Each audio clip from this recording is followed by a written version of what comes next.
6 men left to die in the jungle. Orders from high command are crystal clear. No rescue until dawn. They're finished, officially. But what happens when soldiers decide to spit on orders and go against the entire military machine? Today, I'm going to tell you a story they've tried to bury for decades. An operation that should never have happened. A mission where every step could end in a court-martial. Or a coffin. 1969 Vietnam. Australian Special Forces receive a transmission. American patrol surrounded, wounded, extraction request denied. 6 guys sitting in the mud, bleeding out, waiting for dawn, which they'll probably never see. And then one man makes a decision that changes everything.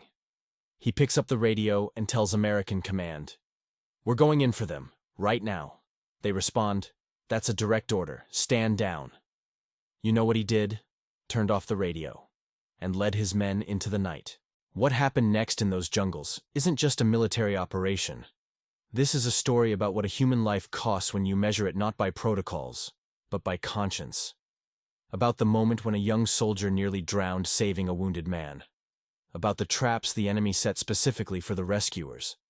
About how 12 men walked through hell, and all of them came back. But the most shocking part? What happened after? What price these men paid for their disobedience? And why this story changed the rules for special operations forces worldwide. I'll show you the real documents. Tell you what the participants said 50 years later. And you'll discover why there's a plaque on the wall of the War Memorial in Canberra that Australian and American veterans put up together. Because some stories are too important to forget. Get comfortable. You're about to see what real brotherhood looks like when orders say, quote 2, but duty screams, quote 3. Let's go. Rain hammered the jungle canopy like artillery fire that night of January 1969. Visibility dropped to arm's length even though it was only 6:43 in the evening. Inside the operations tent at Nui Dot Base, static crackled through the radio receiver with maddening persistence. An American voice, stressed but controlled, broke through the interference for barely 3 seconds before dissolving back into white noise. Taking fire, multiple contacts, pulling back to nothing. Just the hiss of dead air and the drumming rain on canvas. The Australian SAS commander stood with arms crossed, staring at the field table where a map showed grid coordinates 12 kilometers northeast. His radio operator, a young corporal barely past 20, kept adjusting the squelch knob in desperate hope. That was the 3rd transmission attempt from the same American reconnaissance element. 6 men. Surrounded. Bleeding somewhere in what the troops called the Long Green. But here's where it gets brutal. American Theater Command came through crystal clear on the next transmission. All extraction attempts suspended until first light. Assessment. Contact with superior NVA force. No rescue authorized until daylight. The order was categorical. Absolute. Those 6 Americans were officially written off until dawn. The Australian commander's jaw tightened just slightly. He could see it in his mind with sickening clarity. Young soldiers, nationality irrelevant, lying in mud with darkness closing in like a fist, waiting for help that their own command had just canceled. Wounded, terrified, abandoned. He straightened up and spoke quietly, but every man in that tent heard every syllable. "We don't leave people out there." The corporal hesitated, glancing between his commander and the radio. The Americans had specifically ordered a stand-down. This wasn't a suggestion or a recommendation. This was Theater Command issuing direct orders to Allied forces.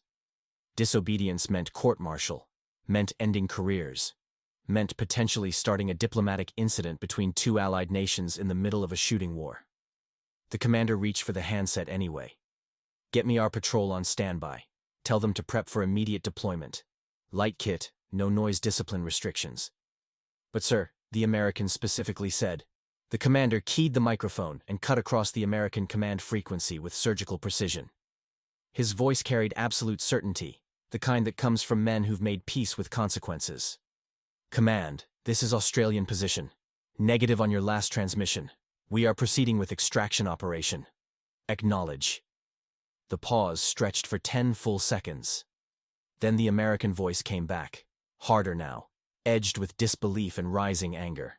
"Australian position, you do not have authorization. Stand down immediately. That is a direct order from Theater Command. The commander looked at the map one final time. At the grid square, where 6 men waited in the dark. At the terrain they'd have to cross. At the known NVA transit routes that made this sector a killing ground even in daylight. Then he keyed the mic again. Negative. We're going in. He placed the handset down before the Americans could respond, and turned to face his signaler. The young corporal's eyes were wide, processing what had just happened. His commander had just told American Theater Command to go to hell. Had just committed to a mission that violated direct orders from a superior Allied force. Ignore any further transmissions from American Command unless they're providing intelligence updates. Get the patrol leader and his men in here immediately. The tent flap opened 30 seconds later. Rain streamed off shoulders and helmets as 6 Australians filed inside. These weren't regular infantry. These were Special Air Service Regiment operators, men trained to move through hostile territory like smoke. The patrol leader was 28 years old, ancient by enlisted standards but young for an officer. He'd spent the last 18 months in country. He knew the bush the way some men know their own neighborhoods. But this was different, and everyone knew it. American Recon Patrol, the commander began without preamble. 6 men, grid 847-623, approximately 12 kilometers northeast into the long green. Last contact 40 minutes ago under fire and pulling back. Americans assess they hit a larger NVA force and have called off extraction until morning. The patrol leader moved to the map, studying it with the quiet intensity that marked good infantry officers. Secondary jungle, known enemy transit routes, creek systems running east-west. He knew this terrain. Not intimately, but enough to understand what they were walking into. Your assessment, sir? The commander tapped the map with one finger. If it was a major NVA force, those Americans would already be gone, captured or worse. The fact they're still transmitting intermittent signals suggests something smaller. A screening element, maybe sappers. The real problem is NVA reinforcements potentially moving through the area overnight. We need to get in, locate these men, and extract before morning when movement becomes visible. The patrol sergeant spoke up, his voice gravelly from too many cigarettes and too many years. The Americans won't be happy we're going in against explicit orders. The commander met his eyes without blinking. The Americans aren't the ones sitting in the mud waiting to die. That settled it. There was a code, unwritten but absolute, carved into the bones of every professional soldier in that tent. You didn't leave men behind. Not your own, not your allies, not anyone who wore the same uniform and bled the same red. Orders were important. Protocol mattered. But some things mattered more. The patrol leader traced a route on the map with his finger. We'll move northwest initially to avoid main tracks. Cut across here and use this creek bed for final approach. Should put us into their area from the west, which means we're coming from a direction the NVA won't expect. Time estimate: 3 hours fast march to their grid if the rain keeps up and covers our noise. Authorized, the commander said.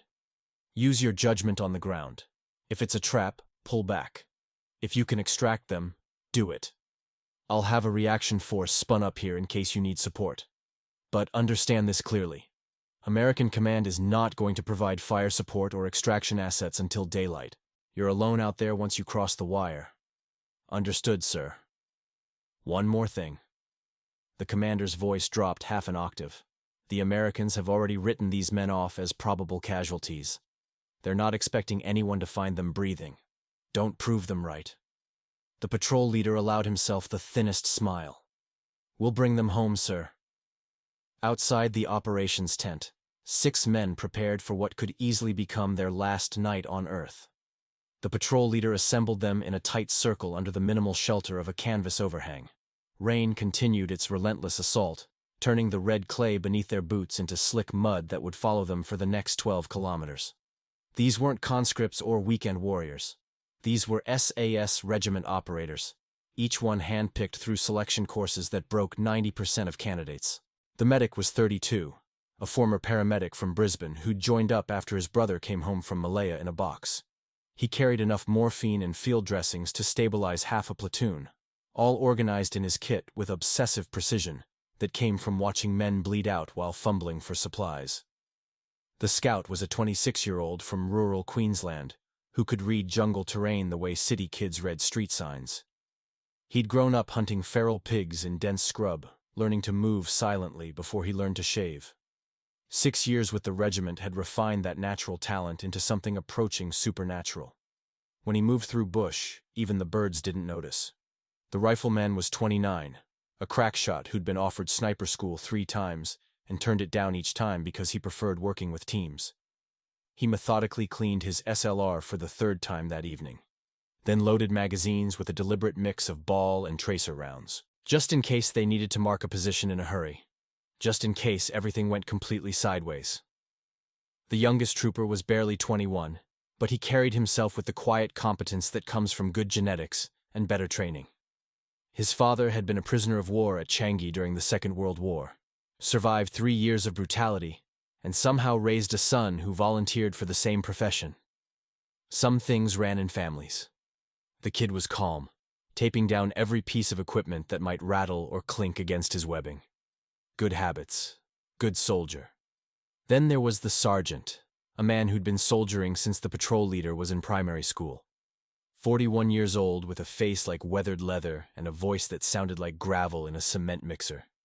He'd done Korea, Malaya, and 2 previous tours in Vietnam. He moved among the younger men like a shepherd, checking kit with experienced hands, adjusting loads, occasionally muttering something dry that made one of them grin despite the circumstances. The patrol leader watched them prepare and felt the familiar weight settle across his shoulders. Command was a strange burden. You carried responsibility for lives while knowing that hesitation could get everyone terminated. But doubt was a luxury they couldn't afford. Not tonight. Right. Gather in, he said quietly. 6 faces turned toward him, rain streaming off helmet brims and down already soaked uniforms. American patrol, 6 men. They've been silent for nearly an hour now, which means they're either hiding extremely well or they're already gone. Our job is to find out which and act accordingly. We move fast but quiet. Standard spacing, listening halts every 15 minutes. If we encounter NVA, we ghost around them. This is not a fighting patrol. We are collection and extraction only. He paused, letting that sink in. These were aggressive men, trained to close with and destroy the enemy. Telling them to avoid contact went against every instinct they'd honed over years of combat operations. If we find these men alive, they're going to be exhausted and possibly wounded. That means we'll be moving slower on the return, and we'll be more exposed. The NVA will have patrols out searching for them. Expect contact at any time after we locate them. The scout spoke up. Rules of engagement, sir? Defense only unless I say otherwise. We fire. We give away our position and lose our advantage. But if it comes to shooting, put them down fast and keep moving. Questions? None. The medic was already rechecking his kit, redistributing morphine ampules so they'd be accessible even in pitch darkness. Muscle memory from too many field emergencies where seconds mattered, and fumbling meant watching someone die. He counted by touch. 8 ampules, 4 tourniquets, pressure dressings, combat gauze. Everything where his hands expected to find it. The youngest trooper caught the sergeant watching him tape down his canteen. The older man nodded approval but said nothing. Sometimes silence was better than speeches. The kid would either hold together under pressure or he wouldn't. And no pep talk would change that fundamental equation. But the sergeant had seen enough combat to recognize steady hands when he saw them. This one would do fine. The rifleman finished his 3rd weapons check and stood, slinging his SLR across his chest. The familiar weight was comforting. 62 rounds in magazines, 1 in the chamber, safety on. He could operate this weapon blindfolded in a monsoon, which was good, because that's essentially what they were about to do. The patrol leader looked at his watch. 19:15 hours. Full darkness in less than 30 minutes. They needed to be across the wire and into the green before night vision became completely useless. Let's be clear about something, he said, voice dropping to barely above a whisper. American command has already decided these men are acceptable losses. They've done the math, weighed the risks, and determined it's not worth sending assets until daylight. That's their call, and maybe they're right from a strategic standpoint. But we're not strategists. We're soldiers. And soldiers don't abandon people in the field. He met each man's eyes in turn. We're going out there because 6 men need help and we can provide it. Because if situations were reversed, we'd want someone to come for us. That's the only calculation that matters tonight. Understood? 6 heads nodded. Right then. Let's go bring some Yanks home. They moved out at 19:20 hours, disappearing into the tree line within seconds. Behind them, the commander stood in the operations tent doorway, watching the jungle swallow his men. The American command net crackled with confused chatter, voices demanding to know who authorized the Australian patrol, demanding contact with commanding officers, demanding compliance with direct orders. The commander walked back to the radio and picked up the handset. When he spoke, his voice carried the absolute certainty of a man who'd made his choice and would live with whatever consequences followed. American Command, this is Australian Position Actual. My patrol is en route to your people. Suggest you prepare whatever medevac assets you have for first light extraction at a grid I'll provide when we have them secured. Until then, keep your command net clear for my updates. He didn't wait for a response, simply hung the handset back on its cradle and returned to studying the map, marking estimated patrol positions with grease pencil as the minutes ticked past. Outside, rain continued to fall. Somewhere in that darkness, 6 American soldiers waited. And closing on them through the jungle night, moving with the practiced silence of men who'd made violence their profession, 6 Australians came on. The mission had begun. There was no turning back now. The jungle at night was something alive and breathing. It exhaled the rich smell of rotting vegetation and wet earth, inhaled the sound of rain hitting 10,000 leaves at once, moved with the invisible passage of creatures fleeing human presence. But beneath all that natural chaos was something else entirely. The profound silence that comes when men are hunting men. The patrol leader led from the front with the scout just off his left shoulder. Behind them came the medic, then the youngest trooper, then the rifleman, and finally the sergeant bringing up the rear. They moved in loose file, maintaining 5 meters between each man. Enough separation to avoid a single burst catching multiple soldiers. Close enough to keep visual contact in darkness so complete it felt like being underwater. The rain was actually helping in ways the Americans back at command would never understand. It covered the small sounds that inevitably came with human movement. A boot scraping on exposed root, webbing shifting against a rifle stock, the metallic click of a safety being tested. All those tiny betrayals were swallowed by the constant drumming of water through triple canopy. But that same rain made everything exponentially harder. The ground was slick as grease. Every step had to be tested before committing full weight, feeling for stable purchase on mud that wanted to slide sideways and send you crashing into vegetation. Visibility was reduced to almost nothing under the layered darkness of trees. The patrol leader checked his compass bearing for the 4th time in 10 minutes, holding it close to his face, the luminous dial barely visible. Northwest. Cutting across the grain of terrain. It was slower than following established tracks, but tracks were where the NVA would be watching. Out here in secondary growth, they had better odds of moving undetected. After 40 minutes they'd covered maybe 200 meters. Not distance in any conventional sense, but movement measured in survival. The patrol leader raised a closed fist. Instantly, 6 men dropped to one knee, weapons oriented outward in a defensive circle. This was their first listening halt. For 5 full minutes, nobody moved. They simply listened. Rain. Always the rain. But beneath it, were those voices? The patrol leader strained, filtering out water noise, focusing on the middle distance. Nothing. Or maybe something very far away. Impossible to tell when every sound was distorted by moisture and vegetation. He opened his hand flat, fingers pointing forward. The patrol rose as one and continued moving. Professional infantry made it look easy from the outside, but every step was a calculation. Where to place your boot, how much weight to shift, whether that shape ahead was a bush or something more dangerous.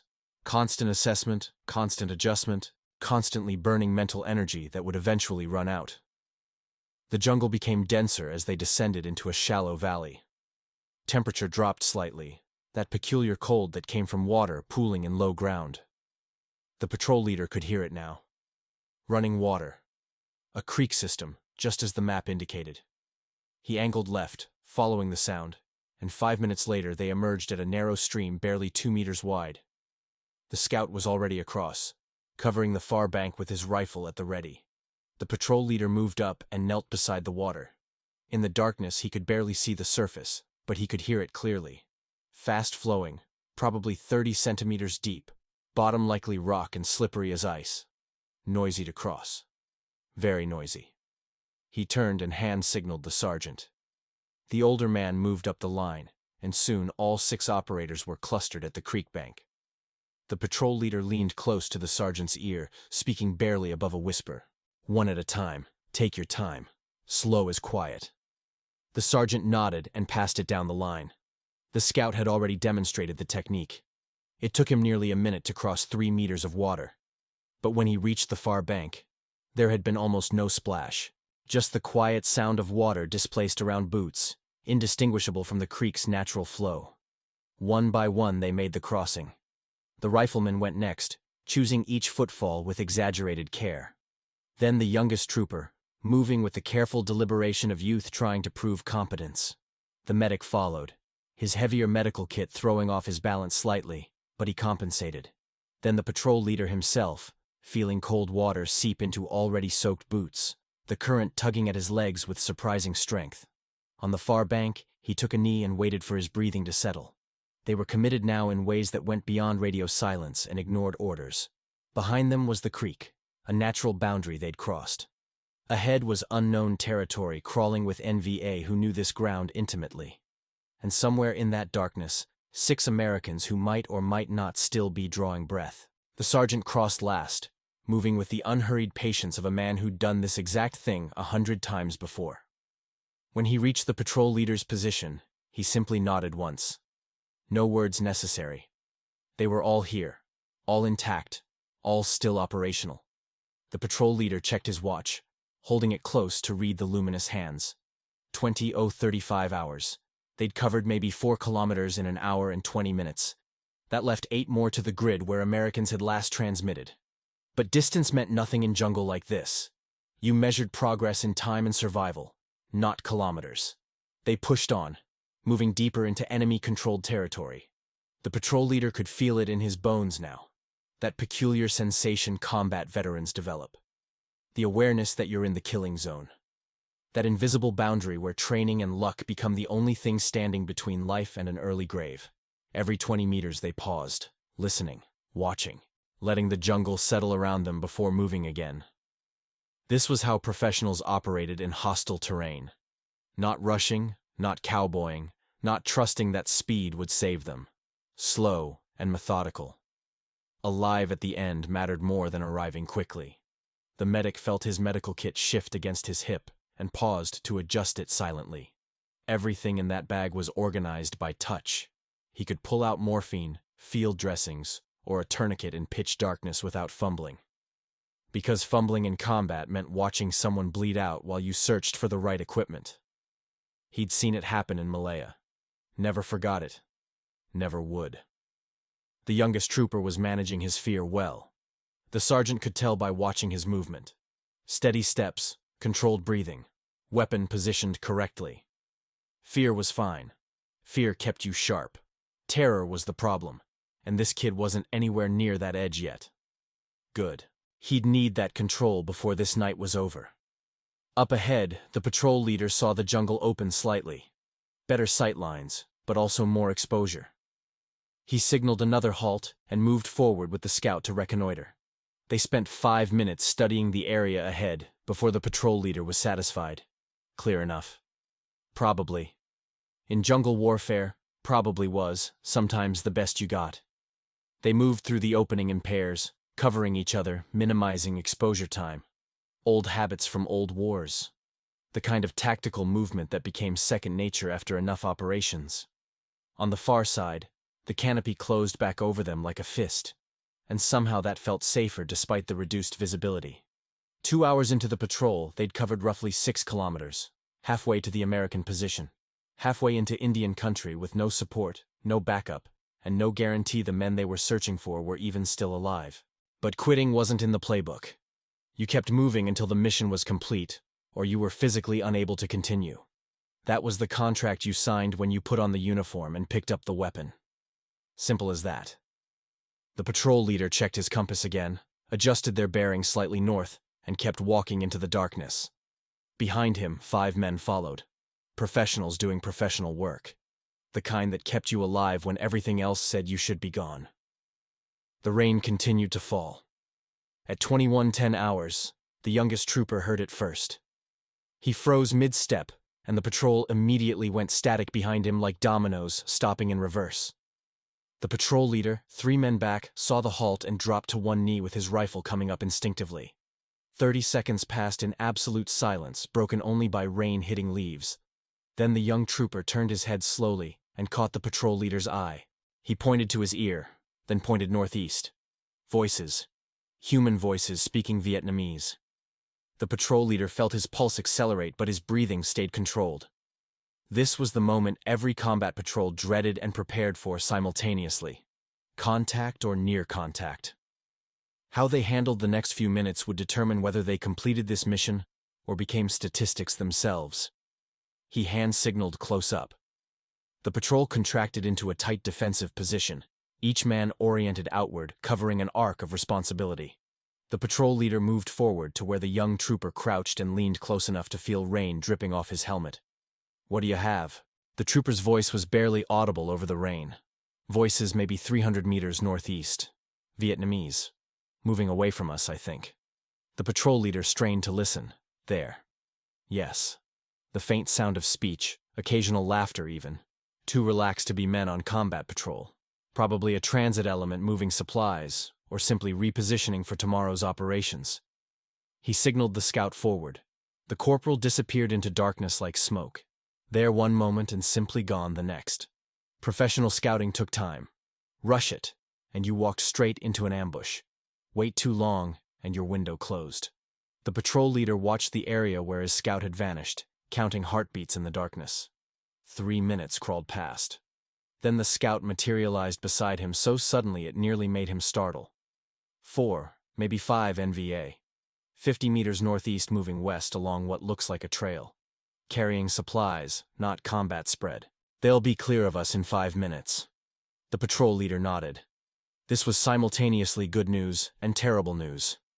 Good because it confirmed NVA were operating in the area, but weren't specifically hunting. Terrible because it meant the jungle was busy tonight, and busy jungle meant exponentially more chances of compromise. He signaled hold position. They waited. The voices gradually faded, swallowed by distance and the constant drumming of rain. After 10 minutes, the patrol leader gave the signal to move, but he adjusted their bearing slightly south. Better to give that trail system a wide margin. No point dancing closer to trouble than absolutely necessary. But trouble wasn't finished with them yet. At 23:45 hours, the scout signaled another halt. The patrol leader moved up beside him, and the corporal pointed ahead without speaking. The patrol leader could see it now. Light. Very faint. Maybe 400 meters distant through the jungle growth. But definitely artificial. Torchlight filtered through vegetation. More NVA. And these ones weren't moving casually. The lights were stationary, which suggested a checkpoint or patrol base. The patrol leader signaled back down the line for everyone to hold position. He and the scout crept forward another 30 meters, moving with exaggerated care. Each step took 10 seconds, each placement of boot tested before committing weight. The lights became clearer. The patrol leader could make out at least 3 distinct sources, possibly more. And now he could hear voices. Vietnamese spoken at normal volume, no attempt at noise discipline. These men felt safe here, comfortable. That told him everything he needed to know about how deep into enemy-controlled territory they'd penetrated. The scout leaned close to the patrol leader's ear. Looks like a trail intersection. Maybe 8 to 10 personnel. They're not expecting trouble. The patrol leader studied the terrain with the intensity of a man whose life depended on reading ground correctly. They were on a slight rise, and the trail intersection sat in a shallow saddle maybe 70 meters below their position. Beyond it, the ground rose again into denser jungle. If they could skirt around to the south, use the high ground, they might bypass this position entirely without being detected. He backed away slowly, the scout following, until they'd returned to the patrol's position. The patrol leader gathered the sergeant close and explained the situation in whispers barely audible over rain.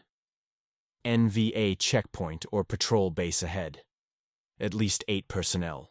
We're going around to the south. Single file. Absolute silence from here forward.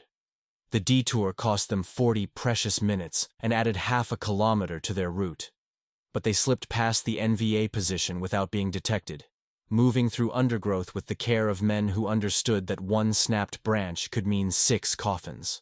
The patrol leader didn't breathe easy until they were at least 500 meters beyond the enemy position, descending into another creek system. This creek was wider, maybe 5 meters across, with faster flowing water that sounded loud enough to provide good acoustic cover. The sound of it was almost comforting after the nerve-shredding tension of bypassing that checkpoint. But comfort in combat was usually an illusion that preceded disaster. The patrol leader was about to signal for creek crossing when the medic touched his shoulder. The patrol leader turned and the medic pointed silently at something barely visible in the darkness. A line, stretched between trees at roughly chest height. Communication wire. The patrol leader moved closer and examined it with his torch held close and shielded with his hand. Single strand, relatively new, strung deliberately between trees and running for dozens of meters in both directions. NVA communication line, probably connecting multiple positions throughout this operational area. They'd stumbled into the middle of an enemy communications network, which meant they were deep in the heart of active NVA operations. Not just passing through enemy territory. They were inside the infrastructure that kept North Vietnamese forces coordinated and effective. The patrol leader felt cold certainty settle in his gut. Any American patrol that had wandered into this area would have faced overwhelming response once detected. He made a quick decision. We go under. Everyone flatten out and army crawl beneath the wire. Touch nothing. It took 15 agonizing minutes for 6 men to belly crawl under a single strand of wire without disturbing it. But they managed. And when the patrol leader finally cleared the wire himself, he allowed himself one moment of relief. They were through the most dangerous zone. Probably. Maybe. Then the sergeant touched his shoulder and pointed back the way they'd come. Lights. Multiple torches, maybe a kilometer back, moving in their general direction. Not a casual patrol. This was a sweep pattern. Organized, methodical, searching. The patrol leader's mind raced through calculations. 20+ NVA in an active sweep. His patrol was outnumbered nearly 2 to 1. Half his eventual group would be exhausted Americans, one of them wounded and unable to fight. Time to be extremely clever or extremely fortunate. Preferably both. He pulled out his map and studied it by red-filtered torchlight, shielded carefully with his hand. There. A creek junction about 2 kilometers southwest. If they could reach that, they could split their trail, use water to confuse any trackers following them. He gathered the patrol close and whispered the new plan. We're going to move fast for the next kilometer, make some noise, leave a trail, then we hit water and disappear. Everyone understand? 6 heads nodded in the darkness. They understood perfectly. Sometimes the best way to avoid detection was to make the enemy think they knew exactly where you were going, then vanish like ghosts when they committed to pursuit. Old guerrilla tactics. Effective when executed correctly, fatal when done poorly. The patrol leader checked his watch one final time. 02:20 hours. Dawn was roughly 4 hours away. They had maybe 6 kilometers left to the American position, but now they were racing against both NVA searchers and the coming daylight that would expose them completely. He signaled move out, and they pushed through the jungle with far less caution than before, letting their passage leave signs. Broken ferns, disturbed soil, obvious boot prints in soft ground. The patrol leader was gambling everything that the NVA sweep would pick up this trail and follow it, giving them a precious window to slip away. Behind them, those lights kept coming. Patient, methodical, professional soldiers doing professional work. Just like the Australians. Except there were more of them, and they knew this terrain intimately. The race was on. And 6 American lives hung in the balance somewhere ahead in the darkness. At 03:15 hours, roughly 200 meters from where intelligence suggested the Americans had gone to ground, the scout raised his fist. But this halt felt different. The patrol leader could sense it immediately in the way the scout had frozen mid-step, head cocked at an unnatural angle. Something was wrong. The patrol leader moved forward in a crouch, closing the distance between himself and his point man.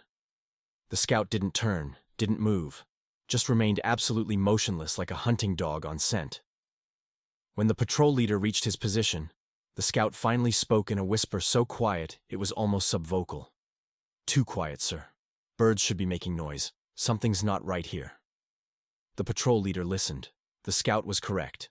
In jungle this dense there should be constant small sounds. Night birds, insects, the rustle of small mammals. Instead there was only rain and an eerie absence of life. That meant one of two things. Either a large predator had moved through recently, or humans had been working this area extensively enough to drive away wildlife. The patrol leader signaled the patrol to hold and began crawling forward on his belly. Slow, methodical, every movement calculated. 10 meters ahead he saw it, and his blood went cold. Fishing line, nearly invisible even when you knew to look for it, stretched across the natural approach at ankle height, tied off to vegetation on both sides. Booby trap. Tripwire. He traced the line with his eyes without touching it, following it to a grenade wedged into the fork of a small tree. Chinese, Type 67. Pull the wire, release the spoon, 3-second fuse. Enough to shred anyone within 5 meters and alert every NVA soldier within a kilometer. But that wasn't the worst part. 20 meters beyond the first wire he could see a second line. And beyond that, barely visible, a third. This wasn't random. This was a deliberate defensive perimeter. The NVA had anticipated that someone might come for the Americans and had prepared accordingly. They'd turned the approaches into a killing zone laced with traps, which meant the enemy was smarter and better prepared than American command had assessed. The patrol leader felt grudging professional respect mixed with cold fear. They were facing competent opposition, not poorly trained guerrillas. That changed everything. He crawled back to the patrol and gathered them close. Tripwires ahead. Multiple lines. Deliberate placement. We need to go around, slow and careful. Watch every step. One mistake, and we're all finished. They began the painstaking process of circumventing the trapped area. Each step took 15 to 20 seconds. Boot placement tested, weight shifted gradually, eyes scanning for more wires in darkness that made seeing anything nearly impossible. The medic moved like he was walking through a minefield, which essentially he was. The rifleman kept his weapon tight against his body to avoid snagging on vegetation. The youngest trooper was doing well, moving with the exaggerated care of youth, trying desperately not to fail. He'd made it 20 meters through the danger zone when his boot came down on something that should have held his weight, but didn't. A rotted branch, waterlogged and weakened, hidden under leaf litter. It snapped with a crack that sounded like a rifle shot in the silence. 40 meters to their left, a torch flared to life. Voices erupted in rapid Vietnamese. Not alarm exactly, but investigation. 3 figures materialized from the darkness, moving toward the sound with weapons ready, but not yet raised. They'd heard something. Now they were coming to check what. The patrol went to ground instantly. Not dropping into defensive positions but simply melting into the mud and vegetation like they'd never existed. This was the training. The endless hours of practice, becoming invisible through absolute stillness. The patrol leader's face was pressed into wet earth, rainwater pooling around his mouth and nose. He could taste soil and decay. The 3 NVA soldiers came closer. Their torch beams swept back and forth, cutting through rain and darkness. 50 meters away. 40. 30. The patrol leader could hear their conversation now, couldn't understand the words but recognized the tone. Casual investigation. Not full alert. Not yet. 20 meters. 15. 10. The torch beam passed directly over the rifleman's position. He was lying behind a fallen tree trunk, pressed so flat against the ground he seemed to be part of it. Covered in mud, motionless, not breathing. The light played across the log, across the surrounding vegetation, across what should have been an obvious human shape. 5 meters away, one of the NVA soldiers stopped walking. He stood there, torch pointed almost directly at the rifleman's hiding spot. The patrol leader could see the enemy soldier's face in the reflected light. Young, maybe 25, alert but not alarmed, just doing his job, checking things. 10 seconds passed. Each one stretched like an hour. The patrol leader's hand was on his rifle grip, finger beside the trigger guard. If this went loud, if shooting started, they'd have to fight their way out, and the Americans they'd come to save would be finished. Everyone understood that calculation. Everyone accepted it. But nobody wanted it. The second NVA soldier said something in an irritated tone. Probably the Vietnamese equivalent of, "It's nothing. Just an animal. Let's get back to shelter." The first soldier looked at the rifleman's position for 2 more heartbeats, then turned away. The 3 of them moved off into the darkness, their torch beam fading, their voices becoming quieter until distance and rain swallowed them completely. For 30 seconds after they disappeared, nobody in the Australian patrol moved. Then, slowly, carefully, they began extracting themselves from the mud. The youngest trooper was shaking, adrenaline crash hitting him like a physical blow. His hands trembled as he tried to wipe mud from his face. The sergeant crawled over to him and placed one calloused hand on the kid's shoulder, squeezed once, hard enough to ground him. Then he leaned close and whispered in the young trooper's ear, "You did good, son. You're breathing. That means you did good." The kid nodded, getting himself under control. Learning the lesson every combat soldier eventually learned. Mistakes happened. Fear was natural. What mattered was how you responded, whether you held together or fell apart, whether you kept moving or quit. The patrol leader gave them 2 minutes to settle nerves, then signaled to continue. They still had Americans to find, still had a mission to complete. And now they knew without any doubt that the NVA were waiting for exactly this kind of rescue attempt, which meant the next few hours were going to be even more dangerous than anticipated, if that was even possible at this point. They moved forward into the darkness, more carefully now, more aware, the kind of hypervigilance that couldn't be sustained indefinitely, but was absolutely necessary for survival in the next critical phase. Somewhere ahead, 6 Americans waited. Behind them, NVA patrols continued their methodical search. And in between, 6 Australians navigated an invisible maze of death, with nothing but training and luck keeping them alive. The rain continued to fall. Always the rain. At 0340 hours, they heard it. Faint, badly distorted, but unmistakably American. Someone keying a radio microphone trying to reach anyone who might be listening, getting only static in return. The transmission died after 3 seconds, but it was enough. The patrol leader immediately altered course, following the direction of the signal like a compass needle swinging to magnetic north. Now they moved even more cautiously than before. If they'd heard that transmission, every NVA patrol in the area had heard it too. Any enemy element within a kilometer would be converging on that transmission point. The jungle had just become exponentially more dangerous. They covered another 500 meters in 15 agonizing minutes. The patrol leader's nerves were singing now, that state of hyper-awareness where every sense sharpens to razor edge, where time seems to slow down and you can process a dozen observations simultaneously. His eyes caught movement that wasn't there, sorted real threats from shadows, catalogued every sound and smell. Then he saw it. Blood. He illuminated it briefly with his red-filtered torch, held close to the ground and shielded with his hand. A smear on a broad leaf, already diluted by rain but unmistakably blood. Fresh, probably within the last 2 hours. He hand-signaled the sergeant forward. The older man examined the blood, then began searching the immediate area with the systematic thoroughness of a tracker. He found more droplets leading northeast. And something else. Boot prints. American pattern treads, deep impressions in soft mud. The sergeant looked at the patrol leader and nodded once. They were close. Very close. The patrol moved even slower now if that was possible. Every step calculated with mathematical precision. They were in the kill zone now, that invisible boundary where friend and enemy existed in the same small space, where a single mistake meant everyone died. At 0415 hours, the scout raised his fist again. The patrol leader could hear it now, too. Movement. Very close, maybe 30 meters ahead. The wet sound of someone shifting position, trying to get comfortable in mud. Then, so quiet he almost missed it. A voice. American accent, barely above a whisper. Hear that? Another voice, equally quiet, rough with exhaustion and pain. Just rain. Stay down. The patrol leader felt relief flood through him like warm water, followed immediately by renewed caution. They'd found them. The Americans were alive. But where was the NVA? The Americans were clearly in hiding, which meant the enemy was close enough to be a serious threat. He signaled the medic and sergeant to advance with him.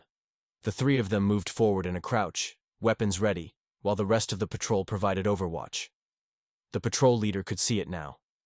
A natural depression in the ground, probably a dried creek bed during the dry season, now filled with ferns and scrub vegetation. And in that depression, barely visible even from 10 meters, 6 shapes huddled together. The Americans.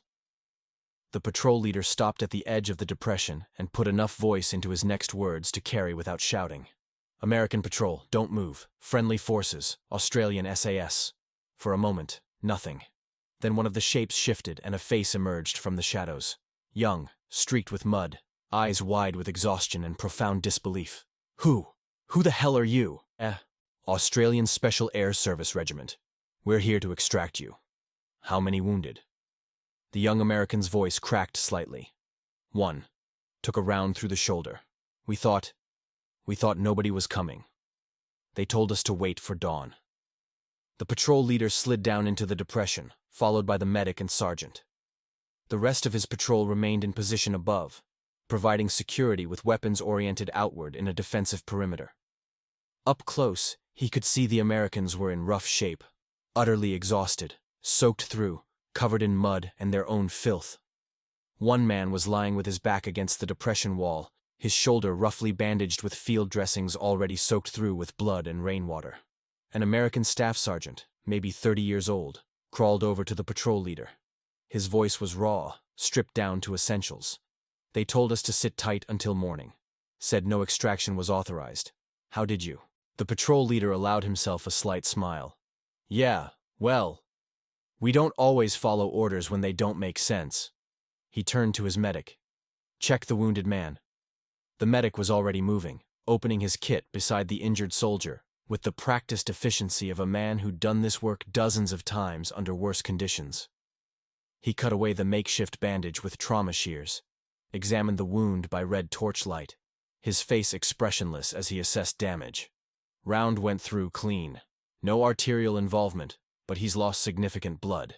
I can stabilize him for movement, but he needs proper surgical treatment within 12 hours. The patrol leader nodded. Do it.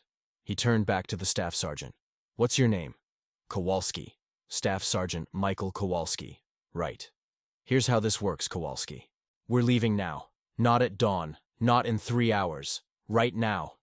My patrol will lead. Your men in the middle. My sergeant on rear security. Total silence from here forward. No talking, no radio transmissions, nothing that makes noise. If we encounter NVA, you freeze and let us handle it. Clear? The staff sergeant looked like he wanted to argue. Sir, with respect, we've been out here for hours. My men are beyond exhausted. Wouldn't it be safer to wait for daylight and proper helicopter extraction? No. The patrol leader's voice was flat, absolute, carrying the weight of non-negotiable certainty. Daylight is when we all die. Right now we have darkness, rain, and surprise working for us. In 6 hours we'll have helicopters that announce our position to every NVA unit within 10 kilometers. We move now, or we don't move at all. The staff sergeant held his gaze for a long moment, processing this information. Processing the fact that 6 Australians had walked through hell specifically to reach them, that these men had violated direct orders and risked court-martial to be here. Finally, he nodded slowly. All right, your show. What do you need from us? Get your men ready. We leave in 5 minutes. As the Americans began preparing to move, the patrol leader pulled his sergeant aside. The older man's face was unreadable in the darkness, but his voice carried dry assessment. What do you think? The sergeant was quiet for a moment, watching the Americans struggle to their feet with the stiff movements of men who'd been stationary too long. I think we just went from 6-man patrol to 12, one of them wounded and unable to fight effectively. And every NVA unit in this grid square knows roughly where we are. The patrol leader studied the terrain, the approaches, calculating routes and timing in his head. So what's our best play? The sergeant grinned, a flash of white teeth in the darkness. So it'll be interesting getting home, sir. I'd say we avoid the standard extraction route. Make them think we're heading for open ground near the coast, then cut back northwest and hit the creek system. Use the water to mask our trail, Long way around, adds at least 2 kilometers. Long way is the living way. The patrol leader nodded. That was exactly the kind of thinking that kept soldiers breathing. See to it. Get everyone sorted and ready to move. At 04:35 hours, 11 men and 1 walking wounded prepared to move through enemy-controlled jungle in pitch darkness during a tropical rainstorm. The patrol leader looked at them. His own men, professionals to the bone, and the Americans, exhausted but following orders, maintaining discipline despite everything they'd been through. He felt the weight of every life settle across his shoulders like a physical burden. 12 souls. His responsibility now. All of them had to make it home. Anything less was failure. He gave the signal, and they moved out into the darkness. The easy part was over. Now came the hard work of getting everyone home alive. And somewhere behind them in that rain-soaked jungle, NVA patrols continued their methodical search, drawing closer with every passing minute. The race against dawn had begun. The medic had the wounded American sitting upright now, a fresh field dressing over the shoulder wound, the soldier's good arm draped across the youngest trooper's shoulders. The young Australian would help him walk, taking most of the weight. It wasn't ideal tactical arrangement. The kid was their youngest, least experienced operator, and adding a wounded man to his responsibilities was asking a tremendous amount. But the youngster had the build for it, solid farm boy strength from growing up in rural Australia. More importantly, he had the temperament. Some men fell apart under pressure. This one got quieter and more focused. The American staff sergeant gathered his remaining 5 men close. They looked like ghosts in the darkness, hollow-eyed and mud-caked, hands shaking slightly from adrenaline crash and sheer exhaustion. But they were moving, following orders, staying professional. The patrol leader respected that immensely. It was easy to be a soldier when operations went smoothly. The real test came when everything turned to disaster and you still had to function. One of the younger Americans, barely 20 by the look of him, whispered to Staff Sergeant Kowalski with barely concealed fear. "Sarge, can we trust these guys? How do we know they're not leading us into something worse?" Before Kowalski could answer, the Australian sergeant spoke up from where he was checking his rifle. His voice carried that dry humor that somehow made everything seem less dire, more manageable. "Well, mate, we did just walk 12 kilometers through NVA-controlled jungle in the absolute worst weather, specifically to find you lot. So I'd reckon trust is probably a safe bet at this point, yeah?" A couple of the Americans actually smiled at that despite their circumstances. The young one nodded, embarrassed, but reassured. Small moments like that mattered in combat. Humor was armor against fear, a way of maintaining sanity when everything rational said you should be panicking. The patrol leader conducted a final check of the expanded group. The scout would lead as always, with the patrol leader immediately behind him. Then came 4 Americans, including Staff Sergeant Kowalski. In the middle, the youngest trooper supporting the wounded American. Behind them, 2 more Americans, then the medic, the rifleman, and finally the sergeant bringing up the rear with his usual steadfast competence. It was a long file. Too long, really, stretching the patrol out in ways that made security difficult and communication nearly impossible. But there was no other configuration that made tactical sense. The wounded man had to be in the middle where he was most protected. The Australians had to be distributed throughout to maintain control and provide expertise. The patrol leader addressed the whole group quietly. "Remember this clearly. Silence equals survival out here. If you need to halt, tap the shoulder of the man in front of you. If you see or hear enemy, freeze in place and pass it forward with hand signals. Questions? None. Good. Let's move." They climbed out of the depression and immediately entered the full embrace of jungle night. The Americans struggled from the start in ways the patrol leader had anticipated, but still found frustrating. They weren't trained in the same silent movement techniques that SAS operators drilled endlessly until it became muscle memory. A boot scraped loudly on exposed rock. Webbing clicked against a rifle stock. Someone's breathing came too loud, ragged with exhaustion and residual fear. The patrol leader felt his jaw tighten with each noise violation. Every sound was a beacon in this darkness. A signal flare telling every NVA patrol within earshot exactly where to find them. But he also understood these men were doing their absolute best. They weren't reconnaissance specialists or special operations troops. They were regular infantry who'd been ambushed, pinned down for hours, and were now operating on fumes and adrenaline. Fear did strange things to fine motor control and situational awareness. After 10 minutes, they'd covered maybe 200 meters. Glacial progress. The patrol leader called a halt with a raised fist, letting everyone catch their breath and settle frayed nerves. He moved back down the line to where the youngest trooper was supporting the wounded American, their progress even slower than the main group. "How's he holding up?" The trooper's voice was steady despite the physical strain. "He's good, sir. Breathing's regular. No fresh bleeding that I can detect. Wound site feels stable." The wounded soldier managed a weak grin through obvious pain. "I'm fine. Just get me the hell out of here. That's the plan. Hang tough." The patrol leader moved further back to where Staff Sergeant Kowalski was positioned in the file. The American looked utterly spent, running on nothing but willpower and professional pride. "Your men doing all right, Kowalski?" "They're solid, sir. Just it's been a very long night. Longest night of some of their lives, probably. It's about to get longer. We've got maybe 8 kilometers to cover, and we're moving slow with the wounded man. That's 4, maybe 5 hours if we're fortunate and don't run into significant obstacles. More if we have to avoid enemy contact." The staff sergeant absorbed that information, doing mental calculations. What happens if we run into NVA? What's the protocol? We avoid them if possible. If contact becomes unavoidable, my men engage while you get your people to cover. But I need you to hear this clearly, Kowalski. If shooting starts, don't try to be heroic. Don't try to support our fire. Your only job is getting your wounded man to safety. Understood? The staff sergeant wanted to argue. The patrol leader could see it written across his face, the natural instinct of any combat leader to stand and fight alongside those protecting him. But after a moment, the American nodded slowly, accepting the tactical reality. "Understood, sir. Get our wounded clear. That's our sole responsibility if it goes loud." "Good man. Let's keep moving."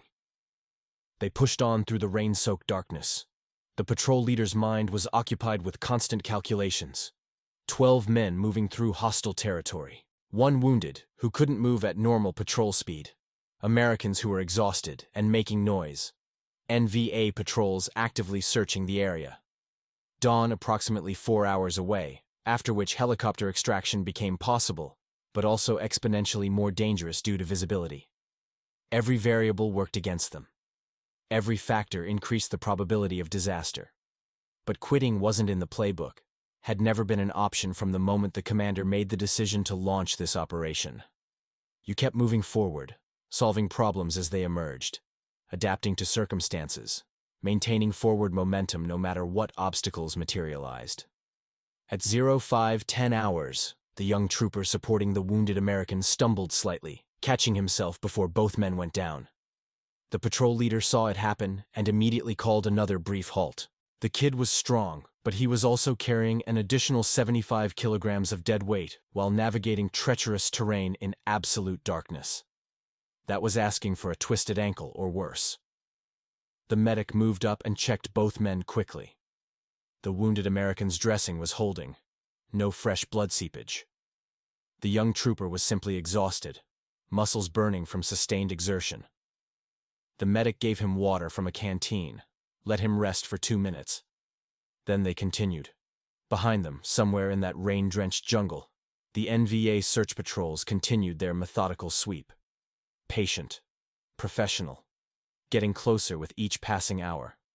The patrol leader could feel them back there like physical pressure between his shoulder blades.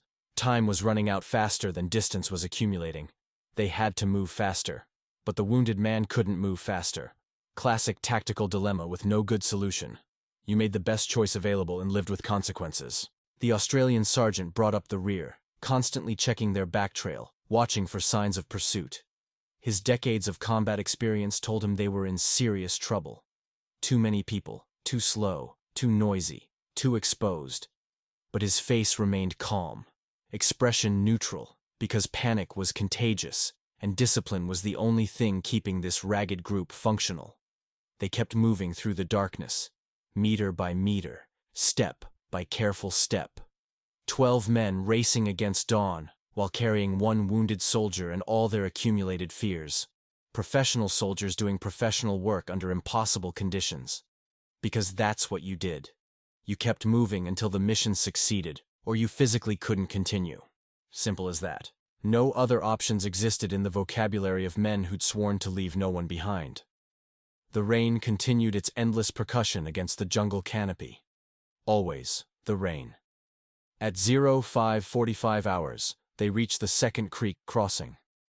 This one was significantly wider than the first, maybe 8 meters across, with water that sounded fast and angry, even from a distance. The patrol leader moved to the bank and immediately understood they had a serious problem. The water was chest-deep at minimum, possibly deeper in the middle. The current was strong enough that crossing would require both hands for balance and stability, which meant the wounded American couldn't be carried across the way they'd been moving him. He'd have to walk on his own power or be dragged, and neither option was good with that shoulder injury and the blood loss he'd already sustained.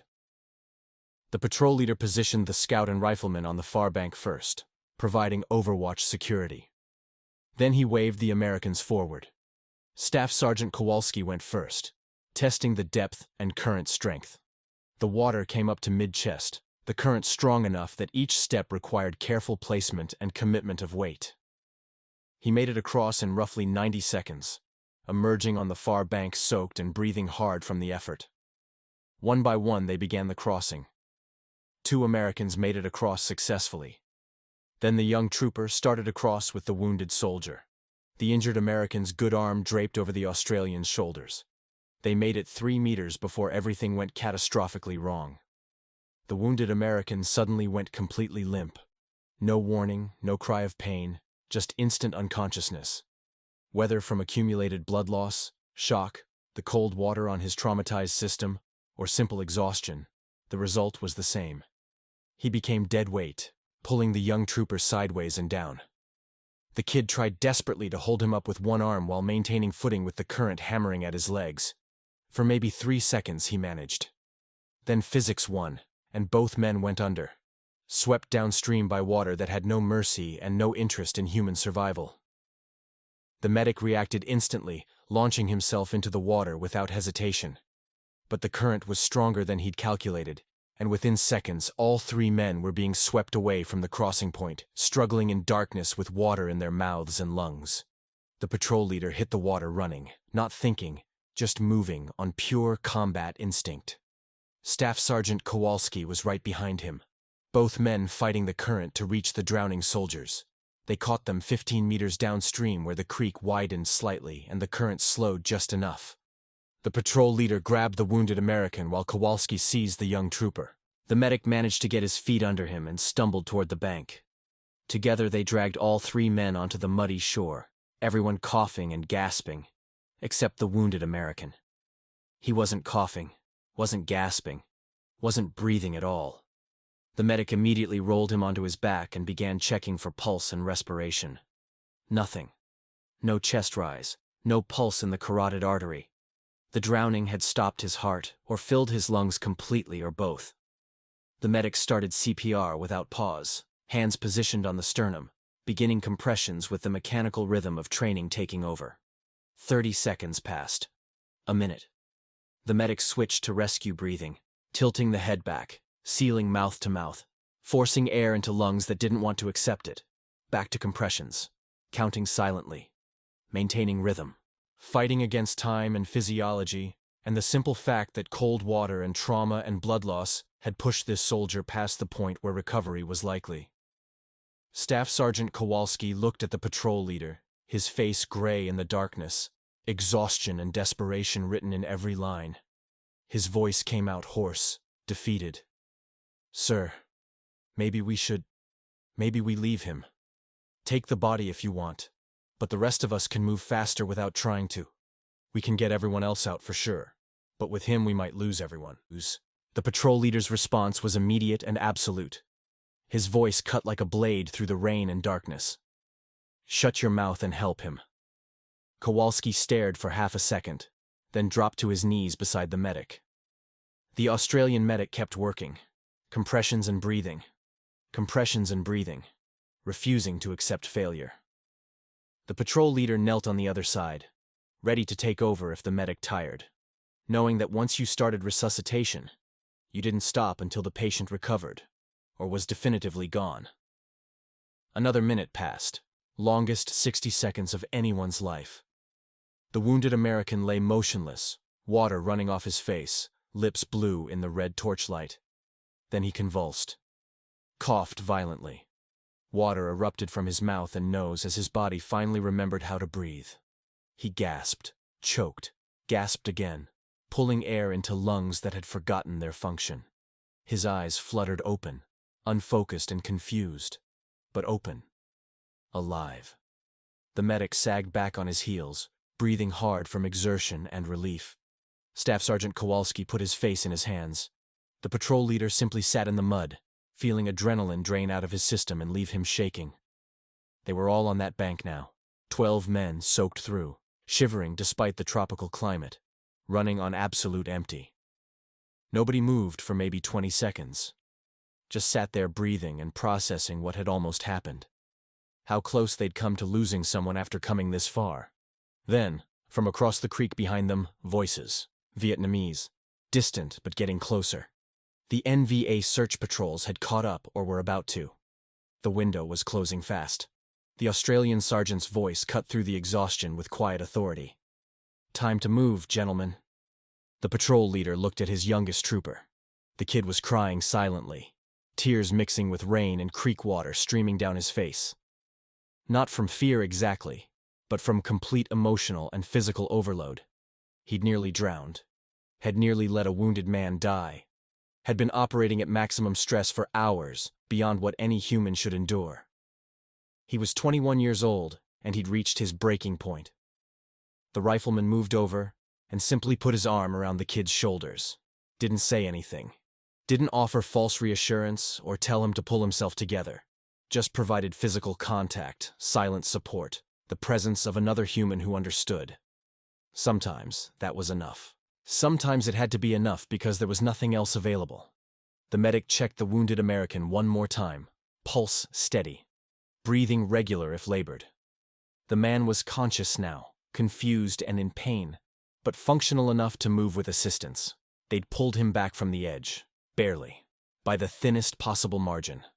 But they'd done it, because the alternative was unacceptable, because some principles weren't negotiable no matter how difficult they became to uphold, because you didn't abandon people even when every logical calculation said you should.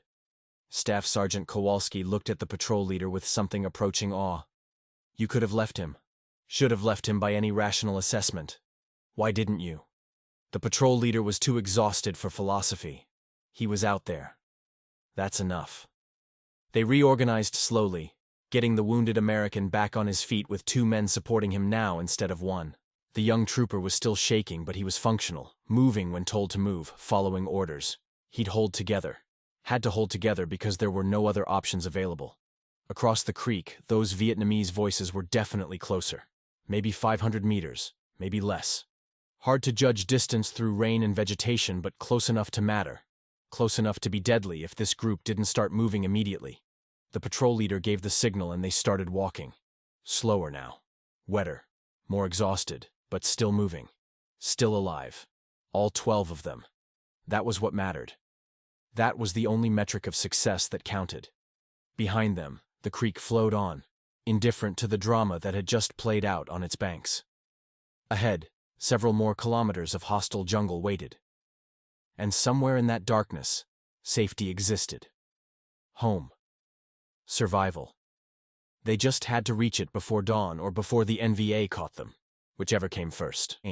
The rain kept falling, the night kept passing, and 12 men kept walking through hell because stopping meant dying, and dying wasn't acceptable tonight. Not for anyone. The voices behind them were no longer distant suggestions. They were real, close, getting closer with each passing minute. The patrol leader could hear them clearly now, even through the rain, Vietnamese spoken in normal conversational tones. Men who felt confident, who knew the terrain, who understood they were hunting exhausted prey that couldn't run much farther. At 06:20 hours they heard gunfire.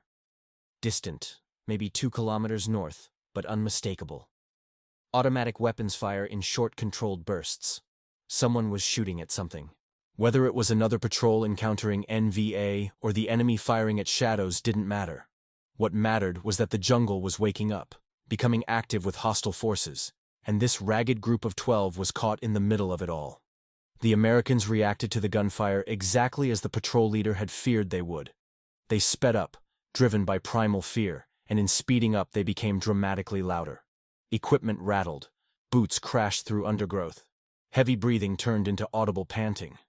Everything that professional soldiers spent years learning to suppress came flooding back in response to terror. The patrol leader wanted to stop them, to enforce noise discipline, but he also understood the psychology. These men had been through absolute hell. They'd been ambushed, pinned down, abandoned by their own command, nearly drowned, and now they were being actively hunted through darkness by an enemy that outnumbered them significantly. Fear wasn't weakness in that context. Fear was the only rational response. Managing it was the challenge. At 06:45 hours, the scout signaled another halt. This time when the patrol leader moved forward, he could see why immediately. Lights. Multiple torch beams cutting through the jungle roughly 800 meters behind them.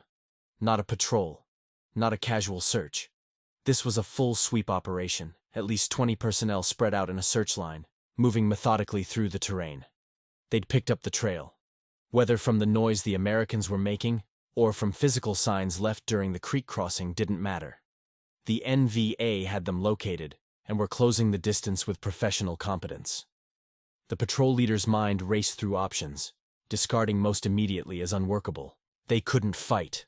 12 men, 1 wounded, half of them exhausted Americans, against 20+ NVA on their home ground.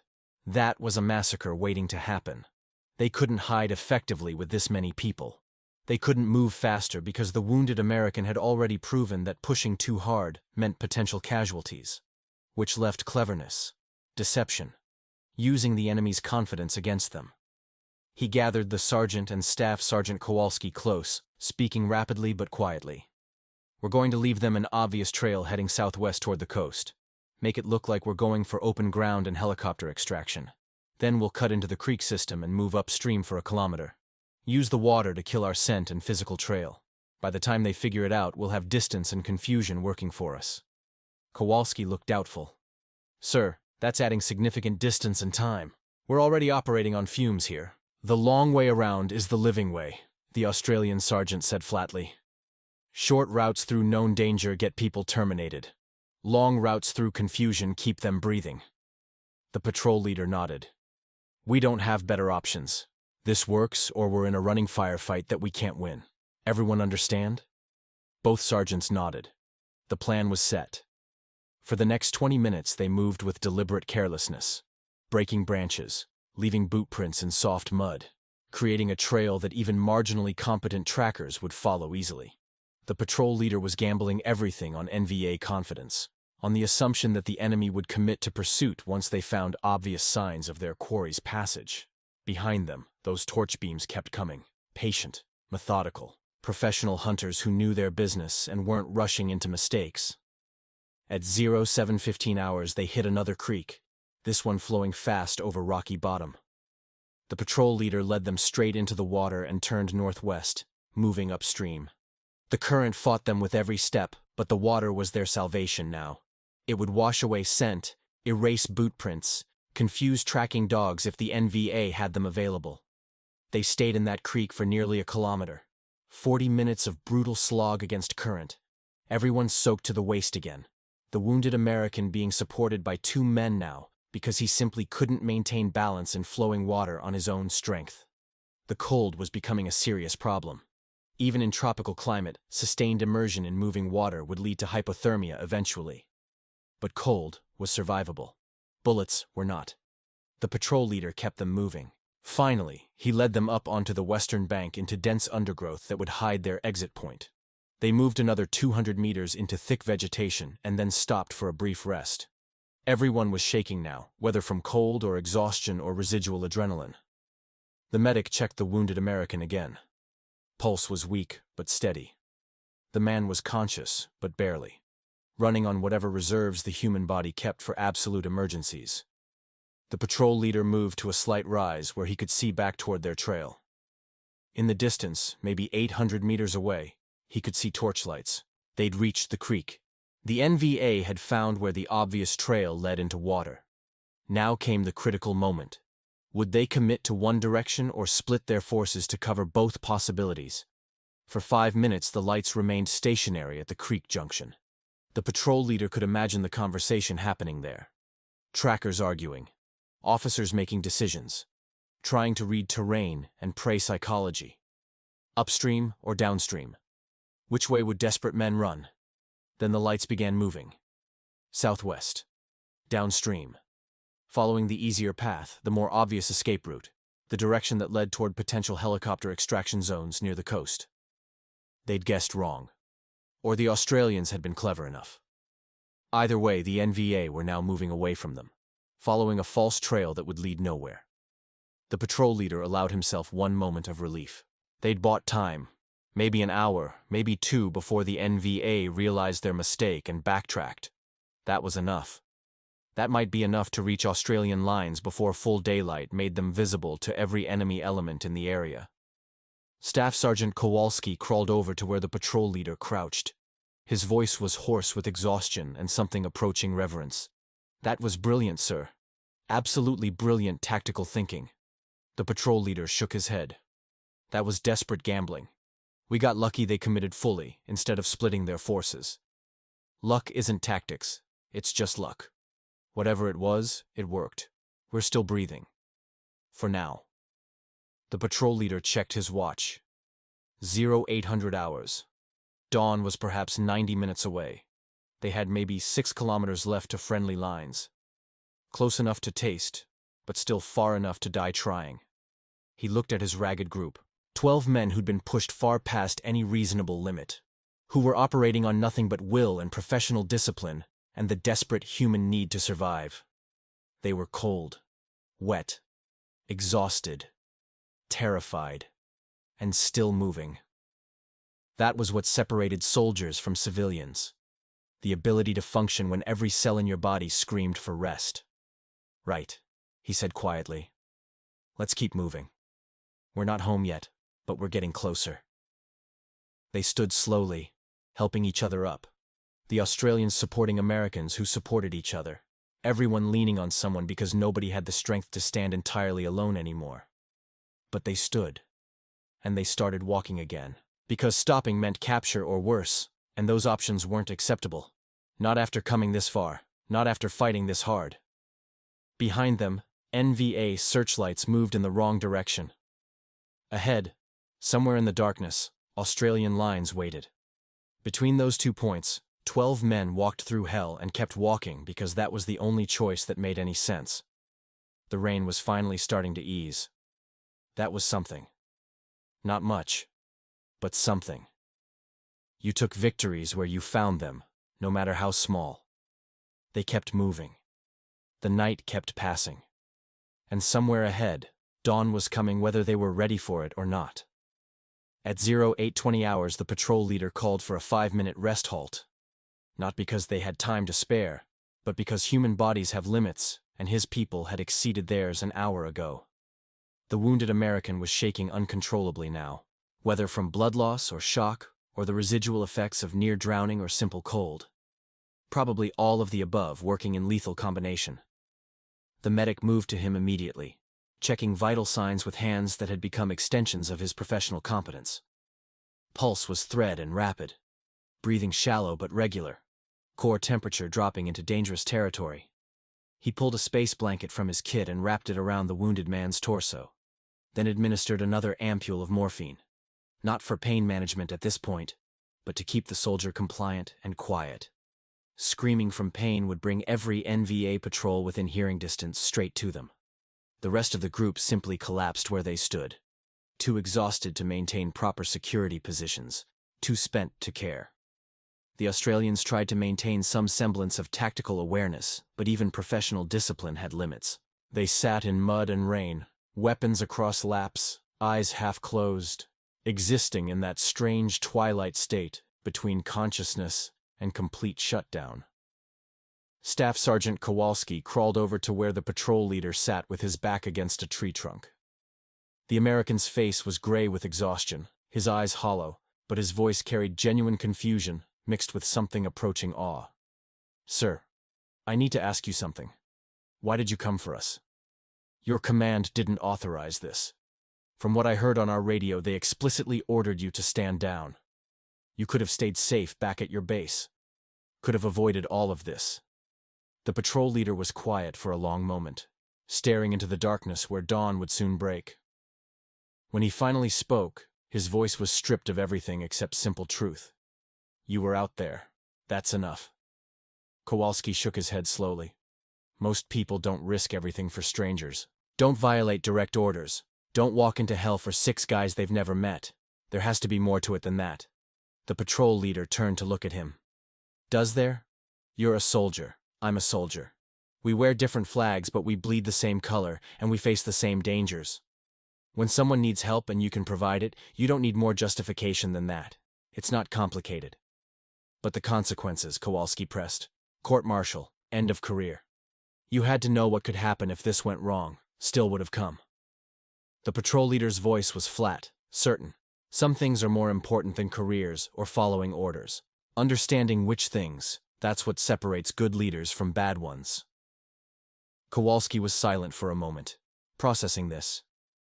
Then he asked another question, his voice dropping even lower. "How do you live with it? Making decisions that put your people in danger? That kid who nearly drowned carrying my wounded man, he's what, 21?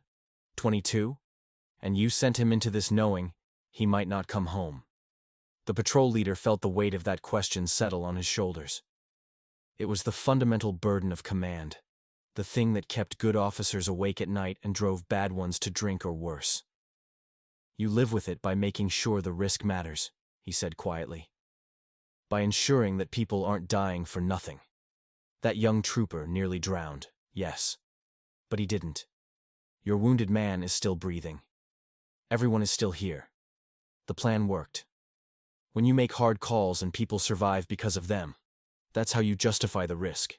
And when they don't survive, then you carry that forever." The patrol leader's voice was barely audible now. "You add them to the list of faces you see when you close your eyes. You accept that command means sometimes making choices where people die regardless of what you decide, and you live with knowing you made the best call available with the information you had. It's not heroic. It's not even particularly noble. It's just the job." Kowalski nodded slowly, understanding passing between 2 men who'd both worn the weight of other lives. After a moment, he spoke again. "My wounded man, when I suggested leaving him at the creek, you shut me down hard. Why?" "From a tactical standpoint, I was right. We'd all have a better chance without him slowing us down. Because the moment you start making those calculations, the moment you start treating people as acceptable losses, you've lost something essential." The patrol leader met his eyes. "Yes, moving faster without him would improve our odds. But then what? We go home and tell ourselves we did the right thing? We sleep soundly, knowing we abandoned a wounded man to save our own skins?" He shook his head. "That's not who we are. That's not why we wear these uniforms. The whole point of this profession is that we don't leave people behind. Ever. Even when it's hard. Especially when it's hard. The day we start abandoning our own for convenience is the day we stop being soldiers and become something else entirely." Kowalski was quiet for a long time. Around them, the rest of the group sat in exhausted silence, each man alone with his thoughts and his fatigue. The rain had decreased to a light drizzle now. Dawn was perhaps an hour away, that subtle lightening of darkness that preceded actual sunrise. Finally, Kowalski spoke again. "Thank you for coming for us, for not leaving my man in that creek, for all of it. I don't know if I'll ever be able to repay this." "You already are," the patrol leader said. "By being here, by keeping your men together, by not giving up. That's payment enough." The medic crawled over to them. "The wounded man is stable for now, but we need to get him to proper medical care soon. He's lost significant blood and the cold is working against us. Maybe 6 to 8 hours before we're looking at serious complications." The patrol leader nodded. "We're maybe 5 kilometers from friendly lines. 2 hours if we push hard." "Can he make that?" If we keep him warm and moving, yes. Maybe. It's going to be close either way. Then we make it work. The patrol leader looked at his watch. 08:35. Dawn in 45 minutes.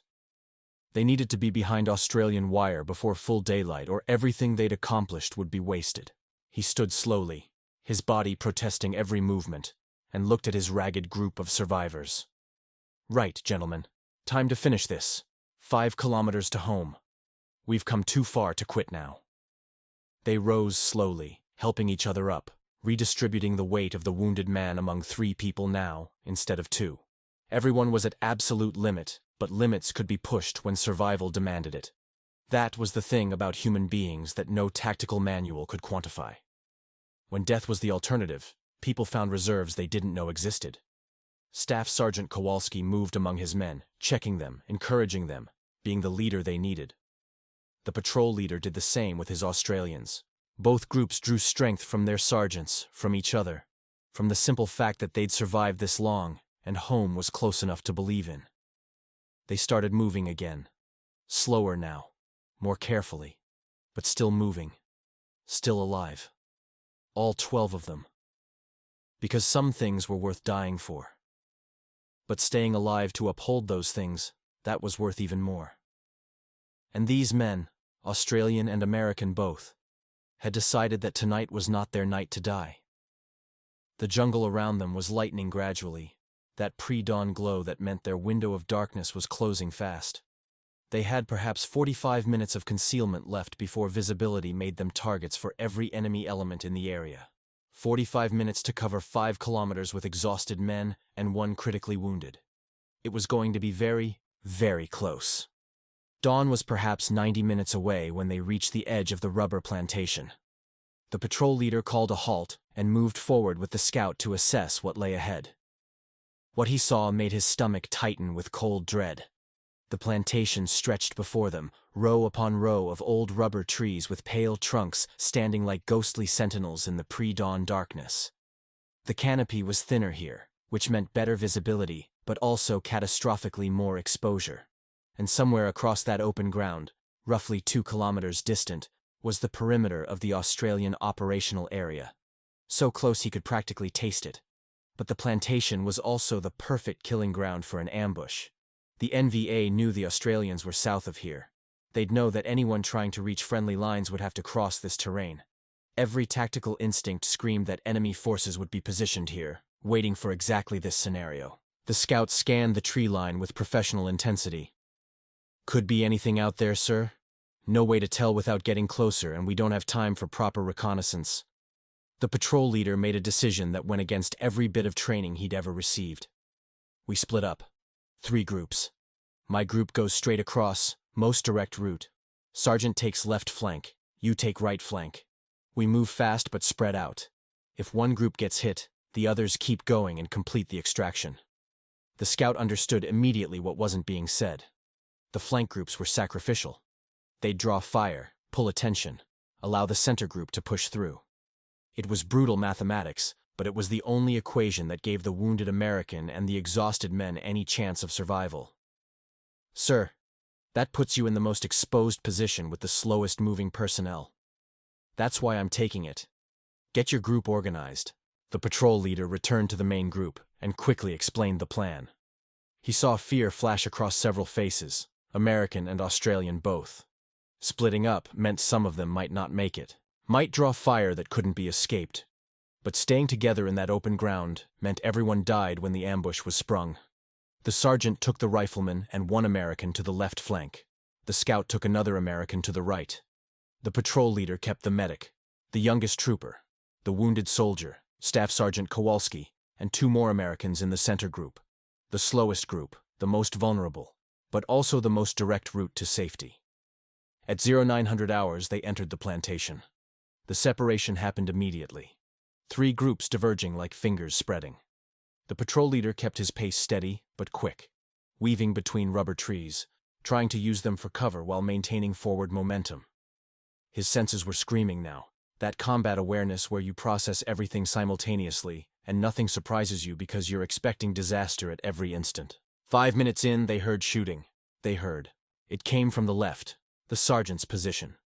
The sharp, distinctive crack of SLRS, then the heavier rattle of AK-47s responding. A contact, brief and furious, maybe 10 seconds of sustained fire. Then silence so profound it felt like the world had stopped breathing. Staff Sergeant Kowalski looked at the patrol leader with panic blooming in his eyes. Shouldn't we help them? Shouldn't we go back? They're helping us. Keep moving. The patrol leader's voice was flat, emotionless, because showing what he felt would break the fragile control holding this group together. His men were in contact, possibly wounded, possibly worse, and he was walking away from them. Command meant making those calls and living with the consequences. 3 minutes later, more firing. This time from the right, the scout's position. Same pattern. Australian weapons, enemy response, brief exchange. Then silence. Both flank groups had drawn attention, pulled enemy fire, revealed NVA positions. They were doing exactly what they'd been sent to do. Die so others could live. The oldest military tactic in human history. The center group moved faster now, using the distraction, covering ground while enemy attention was elsewhere. The patrol leader's jaw was clenched so tight his teeth ached, but his face remained expressionless. Professional, in control, because that's what his people needed to see. They were halfway across the plantation when they encountered the NVA patrol.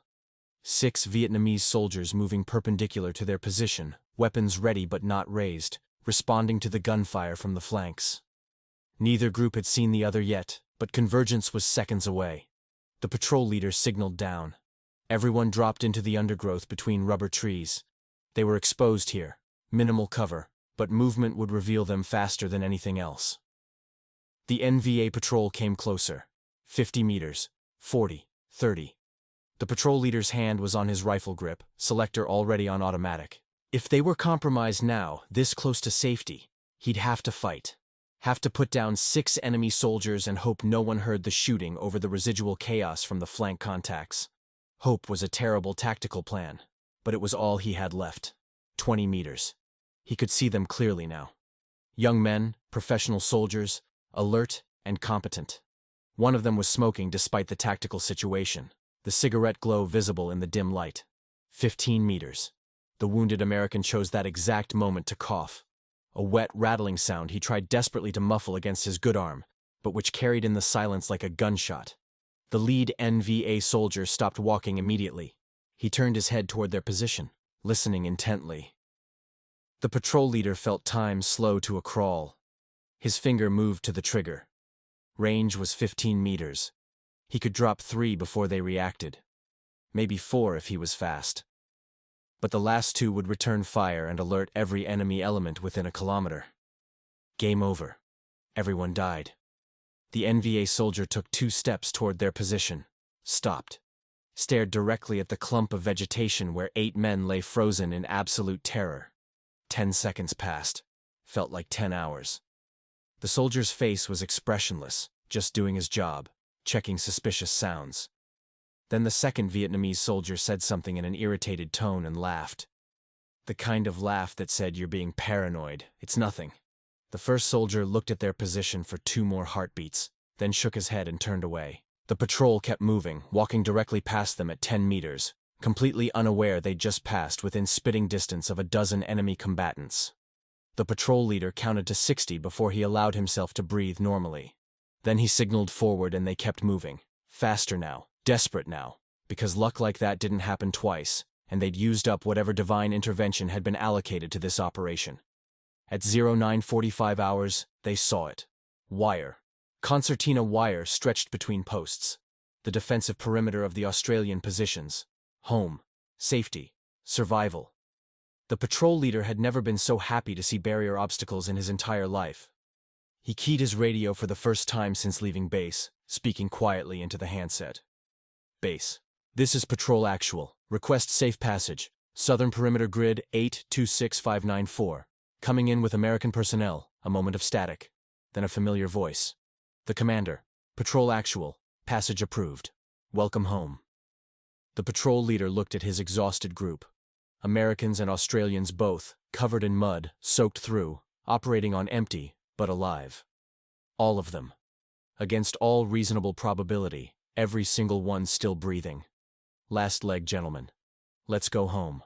They walked across that final open ground openly now, weapons lowered, moving with the slow determination of men who'd survived the unsurvivable. As they approached the wire, Australian soldiers moved to open a lane, weapons trained outward to cover them, providing security for the final meters. Staff Sergeant Kowalski and his men stumbled through first, immediately surrounded by medics who took charge of the wounded soldier with professional efficiency. The patrol leader and his men came through last. And as the patrol leader stepped across that wire into safety, he felt the crushing weight of the night finally lift from his shoulders. The commander was there waiting. He looked at the mud-covered, exhausted patrol, then at the Americans being tended by medics. His face remained neutral, but his eyes showed everything. Pride, relief, respect. He nodded once to the patrol leader. Good work. The patrol leader wanted to respond, but before he could speak, he heard voices from the perimeter. 2 more groups emerging from the plantation. His heart, which had been running on adrenaline for hours, suddenly kicked into overdrive. The sergeant appeared first, grinning despite blood on his sleeve from a grazing wound that hadn't even slowed him down. The scout followed moments later with his group, all present, all intact. 12 men had gone into the darkness. 12 men had come back. The patrol leader closed his eyes for just a moment, allowing himself to feel the impossible relief of that simple arithmetic. Nobody left behind. Mission complete. Everyone home. He turned to the commander, his voice rough with exhaustion, but steady. 12 extracted, sir. 1 wounded, condition stable. 3 minor contacts during extraction. No Australian casualties beyond superficial wounds. NVA activity remains high throughout the area. I'd recommend alerting the reaction force for potential follow-up operations. The commander was already moving, already issuing orders. Already done. Get your men debriefed, fed, and rested. Medical check for everyone. The Americans want to talk to you later, but that can wait until you've slept. Yes, sir. As the patrol leader turned to rejoin his men, Staff Sergeant Kowalski was standing nearby. The American had been cleaned up slightly by medics, and he looked almost human again despite the bone-deep exhaustion. He struggled for words, emotion choking his voice. We didn't think, why did you risk your men like that? For us? The patrol leader was quiet for a moment, feeling the weight of the night settling into his bones. Then he smiled, tired but genuine. Because you were out there. That's enough. The debriefing room was quiet except for the hum of a fan pushing humid air in lazy circles. The commander sat across from the patrol leader, a notepad in front of him. But he hadn't written anything in the last 5 minutes. He'd just been listening as the patrol leader delivered his after-action report in the flat, factual tone that professional soldiers used when recounting operations. Timeline. Contacts. Routes taken. NVA positions encountered. Tactical decisions made. Your assessment of the American personnel? They performed well under extreme stress, sir. Staff Sergeant Kowalski kept his men together and followed orders without hesitation, despite their exhaustion. The wounded soldier never complained once, maintained noise discipline even when in significant pain. They're good men, solid soldiers. The commander nodded slowly, making a brief notation. The Americans are preparing formal commendations for you and your patrol. Their theater command has apparently had a rather dramatic change of heart about the whole leaving people behind situation. The patrol leader allowed himself a slight smile. Politics, sir. We just did what needed doing. That's precisely what I told them when they called this morning demanding explanations for why I'd authorized a mission against their explicit orders. The commander leaned back in his chair, his voice taking on an edge of steel beneath the professional calm. I informed them that in my judgment the risk was acceptable and the mission was operationally necessary. They expressed their displeasure with our breach of protocol in rather colorful language. What did you say to that, sir? I said next time perhaps they should make better decisions about whether to abandon their personnel. The commander's expression remained neutral, but something flickered in his eyes. Cold satisfaction, maybe. We won't be having this particular conversation with them again. They're aware now that Australian forces operate according to our own assessment of tactical necessity, not their administrative convenience. The patrol leader nodded. There was a comfortable silence between them, the kind that existed between men who understood each other without requiring extensive explanation. Some things didn't need to be spelled out in official reports or formal debriefings. "How are your men?" the commander asked, his voice softening slightly. "Exhausted." "The sergeant has a graze wound, already treated and cleared. Everyone else is physically intact. They'll need rest, but they're fundamentally solid. They performed superbly under extremely difficult conditions. They're professionals, sir. They did their job." The commander studied the younger officer for a long moment. It was a good call, going in. The right call. But it could have gone catastrophically wrong very easily. "You understand that?" "Yes, sir. But it didn't. No, it didn't." The commander stood, indicating the debriefing was concluded. "Get some sleep. We'll have a proper debrief with the full patrol tomorrow once everyone's had chance to rest and process. Dismissed." The patrol leader stood as well, his legs protesting after hours of abuse followed by sitting. He turned to leave, then paused at the door. "Sir, permission to speak freely?" "Always."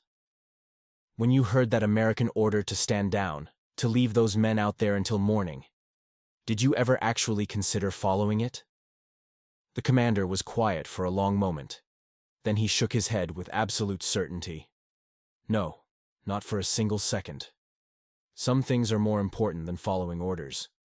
Understanding which things, that's what separates competent commanders from incompetent ones. That's the job." The patrol leader nodded and left. Outside the command tent, the sun was fully up now, burning off the last remnants of morning mist. The base was coming to life with the usual activity. Soldiers moving between positions, the smell of breakfast cooking, the ordinary sounds of a military camp conducting daily business. The patrol leader found his men gathered around a small fire, drinking tea and eating whatever the cooks had managed to provide. They looked rough, unshaven, mud still caked in places despite attempts to clean up, eyes red-rimmed from exhaustion.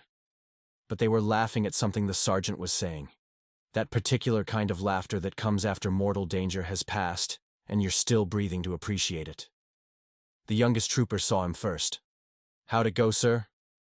"Fine. Commander says we did good work." The patrol leader accepted a cup of tea from the medic and sat down on an ammunition crate. For a moment nobody spoke. They just sat there in morning sunlight, drinking tea, alive and together. The scout broke the silence with characteristic dry observation. "Heard the Americans are rotating out next month.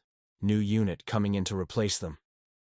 "Always is," the sergeant said, lighting a cigarette despite the early hour. "Always will be. War doesn't stop just because one group goes home." "You reckon they'll remember this?" the youngest trooper asked quietly. "What we did for them?" The patrol leader looked at him, The kid had aged considerably in one night, lost some indefinable quality of youth and gained something harder in return. "The ones we brought back will remember. That's what matters. Not the bureaucrats or the politicians or even most of their own command. But those 6 men, they'll remember. They'll know that when it counted, someone came for them." The rifleman spoke up, his voice carrying the weight of practical experience. "Makes you wonder though, doesn't it? How many blokes out there don't get that lucky? How many get left behind because the timing's wrong, or the politics are complicated, or someone decides the risk isn't worth it? That's why we do what we do," the sergeant said firmly. "So at least some people get brought home. Can't save everyone. Would drive you mad trying. But you save the ones you can reach and you live with knowing you did your best." "Think the brass will come down hard on the commander?" one of the Americans who joined them asked. "For ignoring orders?" The patrol leader shook his head. "Results matter more than process in the end. We brought back 6 Americans alive. Theater command can complain about protocol all they want, but they can't argue with success. The commander knows that. That's why he made the call." They sat in companionable silence for a while longer, each man processing the night in his own way. Some operations you forgot within weeks. Others stayed with you forever, carved into memory with such clarity that decades later you could recall every detail. This was clearly the second type. Finally, the sergeant stood, stretching joints that popped audibly. "Right then.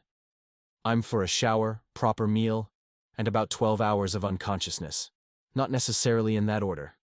He looked at his patrol with something approaching paternal affection. You lot did bloody well out there. Professional work under impossible conditions. I'm proud to serve with you." He walked away before anyone could respond, uncomfortable with overt sentiment but needing to say it nonetheless. The others began dispersing gradually, heading for showers and food and sleep. The youngest trooper lingered, looking like he wanted to say something but couldn't quite find the words. The patrol leader waited patiently. Sometimes young soldiers needed time to process what they'd experienced before they could articulate it. Finally, the kid spoke. "Sir, when I nearly dropped that wounded American in the creek, when I thought we were both going under, I was absolutely terrified. Thought I'd failed everyone. Thought I'd gotten us all finished. But you didn't," the patrol leader said simply. "You held on long enough for help to arrive. That's not failure. That's success under the worst possible circumstances." I cried, sir. After. Couldn't stop myself. That makes you human, not weak. Anyone who goes through what we experienced last night without emotional response isn't brave, they're damaged. You showed up, did your job, kept going when it got hard. That's all anyone can ask. The patrol leader stood and put a hand on the kid's shoulder. "Get some rest. You earned it." As the young trooper walked away, the patrol leader remained by the fire for a few more minutes, finishing his tea and watching the base come fully awake. Somewhere in the medical tent, 6 Americans were receiving proper treatment and rest. Somewhere in Saigon, commanders were having heated discussions about protocol and chain of command. Somewhere back home, families had no idea how close their sons and brothers had come to never returning. But here, in this moment, 12 men were alive who might not have been. That was the only calculation that mattered. The only metric of success worth measuring. The patrol leader tossed the dregs of his tea into the fire, watched them hiss and steam, and headed for the showers. Tomorrow there would be more missions, more dangers, more impossible decisions. But today, everyone had made it home. And in a war where that was increasingly rare, it felt like victory enough. 3 weeks later, the young Australian trooper sat in his tent with a piece of paper and a pen that kept smudging in the humidity. Writing letters home was always difficult in a war zone. Not because of lack of things to say, but because military censors would read everything and most of what mattered couldn't be written anyway. Operational security meant the truth stayed locked inside where it festered and grew heavy. But he needed to write something. Needed to make his mother understand what he'd learned without violating the rules that kept operations classified. "Dear Mum," he wrote carefully. "I hope this finds you well in Melbourne, and that the weather is treating you kindly. Things here are as they always are, hot and wet, and occasionally exciting in ways I can't describe in detail." He paused, chewing the end of the pen, trying to find words for something that felt too large for language. "I've been thinking about Dad lately. About what you always said when I was growing up, how he was a hero in Korea. How he did brave things that earned him respect from his mates. I always thought heroism was something grand, you know? Big dramatic actions. Charging machine gun nests or saving entire platoons single-handedly. The stuff they make films about." The pen moved across paper with increasing confidence now as the words found their shape. "But I understand now it's not that at all. Heroism is much simpler and much harder than I thought. It's just not leaving someone behind when things get difficult. It's keeping going when every part of you wants to quit. It's carrying someone through the hard parts because they can't walk on their own, and abandoning them isn't acceptable. Dad was a hero, Mum, but not because he did anything spectacular. Because when it mattered, when his mates needed him, he showed up. That's all. That's everything. I'm trying to be that kind of man. The kind Dad would be proud of. The kind you raised me to be." He signed it, folded it carefully, and put it in an envelope addressed to a house in suburban Melbourne that felt impossibly distant from this place of mud and fear and occasional grace. 300 kilometers away in a military hospital in Saigon, the wounded American sat propped up in a bed with his shoulder heavily bandaged and his arm immobilized. The doctors said he'd keep full mobility eventually, that the round had missed everything vital by millimeters.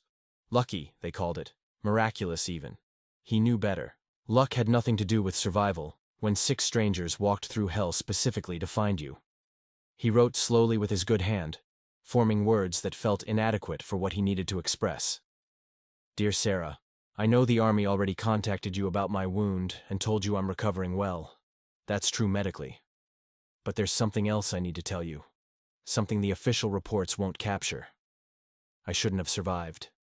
By every reasonable assessment, by all tactical logic, I should be in a body bag heading home instead of writing this letter. We were surrounded, abandoned by our own command, sitting in the mud waiting for dawn that probably wouldn't come. Then 6 Australians showed up, men who didn't know my name or my face or anything about me except that I needed help. They violated direct orders to reach us, walked through enemy territory in darkness and rain. One of them, just a kid really, nearly drowned pulling me out of a river when I went under. He paused, emotion threatening to overwhelm his ability to write coherently, took several deep breaths and continued. When I get home, when I'm standing next to you again in Wisconsin, where everything is safe and normal, I want to be different than I was. I want to be the kind of man who shows up when others need help, who doesn't calculate costs or worry about consequences, who just does what's right because it's right. Those Australians taught me something I don't think I can explain properly. That who you are gets defined in moments when nobody's watching and nothing's easy.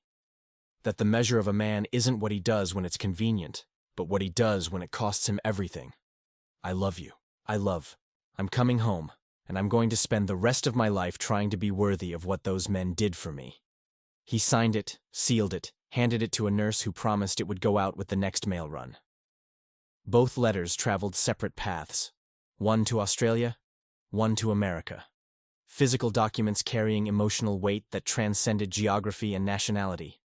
Words on paper that would outlive the men who wrote them, preserved in boxes and drawers, read and reread by families trying to understand what their soldiers experienced in that distant place. Neither man knew it then, but those letters would survive decades, would be discovered by children born years after the war ended, would become family artifacts, windows into a past that shaped futures in ways nobody could predict. 40 years later, at a military history conference in Canberra, a young Australian military historian would strike up a conversation with an American academic researching joint operations in Vietnam. They'd compare notes, share research, discover an odd coincidence. Her father had been wounded and extracted under unusual circumstances in January 1969. His father had been part of an SAS patrol that same month that violated orders to rescue Americans. The conversation would pause. They'd pull out old photographs, faded letters preserved in protective sleeves. Recognition would dawn slowly, then completely. Her father's letter mentioning the young Australian who nearly drowned. His father's letter about carrying a wounded American through impossible terrain. The same night. The same operation. The same story told from two sides of an experience that had shaped both their fathers profoundly. They'd sit in a Canberra cafe until late evening, comparing family histories, filling in gaps that neither father had ever fully explained. Understanding finally the weight their fathers had carried, the bonds forged in darkness and fear that transcended national boundaries and lasted lifetimes. But that was 40 years future. In January 1969, two young men simply wrote letters home, trying to make sense of what they'd experienced. Trying to translate fear and exhaustion and unexpected grace into words that families might understand. The letters went into mail sacks. The mail sacks went on to transport aircraft. The aircraft flew to distant continents. And two mothers, one in Melbourne and one in Wisconsin, would read those letters and know without full understanding that their sons had been changed by something profound. They'd keep those letters, preserve them carefully, pass them to grandchildren who'd read them decades later and begin to comprehend what war meant beyond the history books and official records.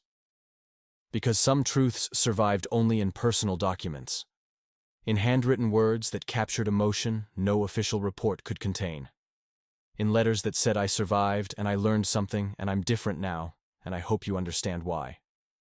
The young Australian trooper sealed his envelope and set it with others awaiting postal collection. The wounded American handed his to the nurse and watched her add it to a basket of outgoing mail. Neither man would ever fully articulate what that night in the jungle had meant. But they'd both spend the rest of their lives trying to live up to the example they'd witnessed. Trying to be the kind of men who showed up when others needed help. trying to be worthy of grace they'd received from strangers who became brothers in the space of one impossible night. The letters went home. The men stayed at war. And 40 years later, their children would meet and understand that some bonds transcended time and distance and even death itself. Because stories written in blood and mud and desperate courage never truly ended. They just waited for the right moment to be understood by those who came after. 2 days after the extraction, Staff Sergeant Kowalski found the patrol leader near the perimeter wire, checking defensive positions with the methodical attention that professional soldiers never quite abandoned even in relative safety. The American's arm was still in a sling from his own minor wound sustained during the original contact, but he looked substantially better. Rested, fed, human again after the nightmare of that night. "Got a minute, sir?" "Always."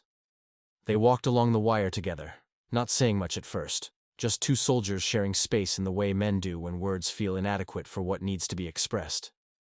Finally, Kowalski spoke, his voice carrying weight that went beyond simple gratitude.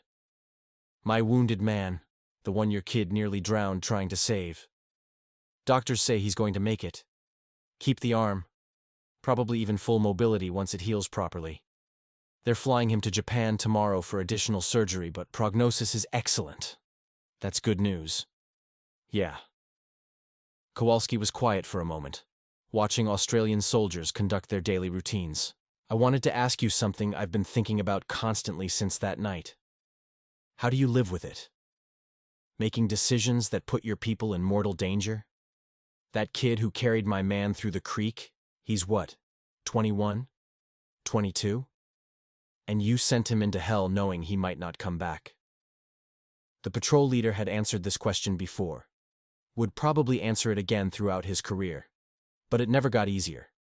You live with it by making sure the risk matters, by ensuring people aren't dying for nothing. That young trooper nearly drowned, yes, but he didn't. Your wounded man is breathing. Everyone came home. When you make hard calls and people survive because of them, that's how you justify the risk. Kowalski nodded slowly, processing this. The war continued as wars do, indifferent to individual stories of survival and sacrifice. 3 weeks later, the Australian patrol was back in the bush on a different operation. 4 weeks after that, Kowalski's American unit rotated out and a new one rotated in. Fresh faces with old problems. But the story spread the way stories always do in military circles. Told in mess tents and transit camps, embellished slightly with each retelling, but the core remaining unchanged. 6 Australians had violated direct orders to rescue 6 Americans who'd been officially abandoned. They'd succeeded against impossible odds, brought everyone home alive. It became part of the unofficial history of that time and place. A story that said something true about what soldiers owed each other regardless of nationality or politics or official policy. 20 years passed. The war ended badly. Arguments raged about what it had meant and whether it had been worth the cost, and the men who'd fought there scattered across continents trying to build lives from the wreckage of what they'd experienced. In 1989, at a military reunion in Sydney, an Australian officer now approaching 50 stood at a hotel bar ordering drinks. He'd made major, then lieutenant colonel, commanded his own battalion, and was nearing retirement after 3 decades of service. The war was distant now, softened by time and distance, though certain nights still remained sharp in memory. A voice behind him, American accent aged with years but still recognizable. "You going to make me wait all night for that drink you promised, or are we finally settling accounts?" The patrol leader turned and saw Staff Sergeant Kowalski, except he wasn't a staff sergeant anymore. The rank insignia said Sergeant Major now. 30 years of service condensed into the lines around his eyes and the gray in his hair. They stared at each other for a moment, then simultaneously grinned and embraced with the fierce affection of men who'd shared something profound. They found a quiet corner table away from the reunion crowds, ordered pints, and settled into the comfortable conversation of old soldiers comparing scars and memories. "You made Sergeant Major," the Australian said with genuine pleasure. "Well done. You made Lieutenant Colonel. I'd say that's significantly more impressive." Kowalski raised his glass. To survival. To survival. They drank, and for a while they talked about families, careers, the ordinary lives they'd built after the war. Then, inevitably, the conversation turned to that night, to the operation that had bound them together across decades. "I never properly thanked you," Kowalski said quietly, "for what you did, for coming when nobody else would. You saved my life that night, saved all our lives." The Australian shook his head with a slight smile. "We gave you a ride home. There's a difference." "Not to me, there isn't." Kowalski's voice carried absolute conviction. "You walked through enemy territory, violated direct orders, risked court-martial and your entire career. One of your men nearly died pulling my wounded soldier from that creek. Don't minimize what you did." The Australian was quiet for a moment, staring into his beer. "We did what needed doing, what any professional soldier would do in the same situation." "That's exactly the point, though, isn't it?" Kowalski leaned forward. "Most wouldn't. Most would follow orders and justify it afterward. You didn't. Your commander didn't. That matters more than you seem willing to acknowledge." They sat in companionable silence, processing memories that time had refined but not erased. Around them, the reunion continued with its mixture of laughter and melancholy, old men remembering youth and friends who hadn't made it home. "What happened to your young trooper?" Kowalski asked. "The kid who carried my man? Made sergeant himself eventually. Did 2 more tours. Trains new recruits now. Teaches them why the standards are so high. Tells them that one day they might have to carry someone 12 kilometers through hostile territory. And on that day they'll understand why we drill them so hard. And your wounded man? The one we pulled from the creek?" Kowalski smiled. "Went home to Wisconsin. Married his high school sweetheart. 3 kids, 2 grandchildren now. Works as a teacher. Every year on the anniversary of the extraction he calls me. Every single year. Just to say he's still here, still grateful, still remembering." The Australian absorbed that, feeling something tighten in his chest. That's good. That's what makes it worthwhile. They talked until late evening, trading stories, filling gaps in each other's understanding of that night. The Australian learned things he'd never known about the original ambush, about the hours the Americans spent pinned down thinking nobody would come. Kowalski learned about the debate at Australian command, about the decision to ignore American orders, about the consequences that had and hadn't materialized. Finally, as the bar began closing, Kowalski stood and extended his hand. "I meant what I said 20 years ago. First round was on me. But there's something else I want you to know." "What's that?" "That night changed me fundamentally. Changed how I thought about duty and brotherhood, and what we owe each other. I spent the rest of my career trying to be the kind of leader you were. The kind who makes hard calls because they're right, not because they're easy or authorized." The Australian gripped his hand firmly. "Then it mattered. That's all any of us can hope for. That the hard things we do actually matter in the end." They left the pub together. 2 old soldiers walking into a Sydney night far removed from Vietnamese jungles and the desperate fear of youth. The war was decades behind them now, but the bonds forged in that darkness remained, undiminished by time or distance. Some things, they both understood, lasted forever, not because they were dramatic or worthy of medals, but because they represented something essential about what humans could be at their best. They said goodbye with promises to stay in touch, promises they'd both keep because some friendships transcended ordinary obligation. And as the Australian watched Kowalski walk away into the Sydney night, he thought about that young patrol leader he'd been 20 years ago, about the decision that could have destroyed his career, but instead had defined it, about the 12 men who'd gone into darkness and all come home. Worth it, he thought. Whatever the cost, whatever the risk, absolutely worth it.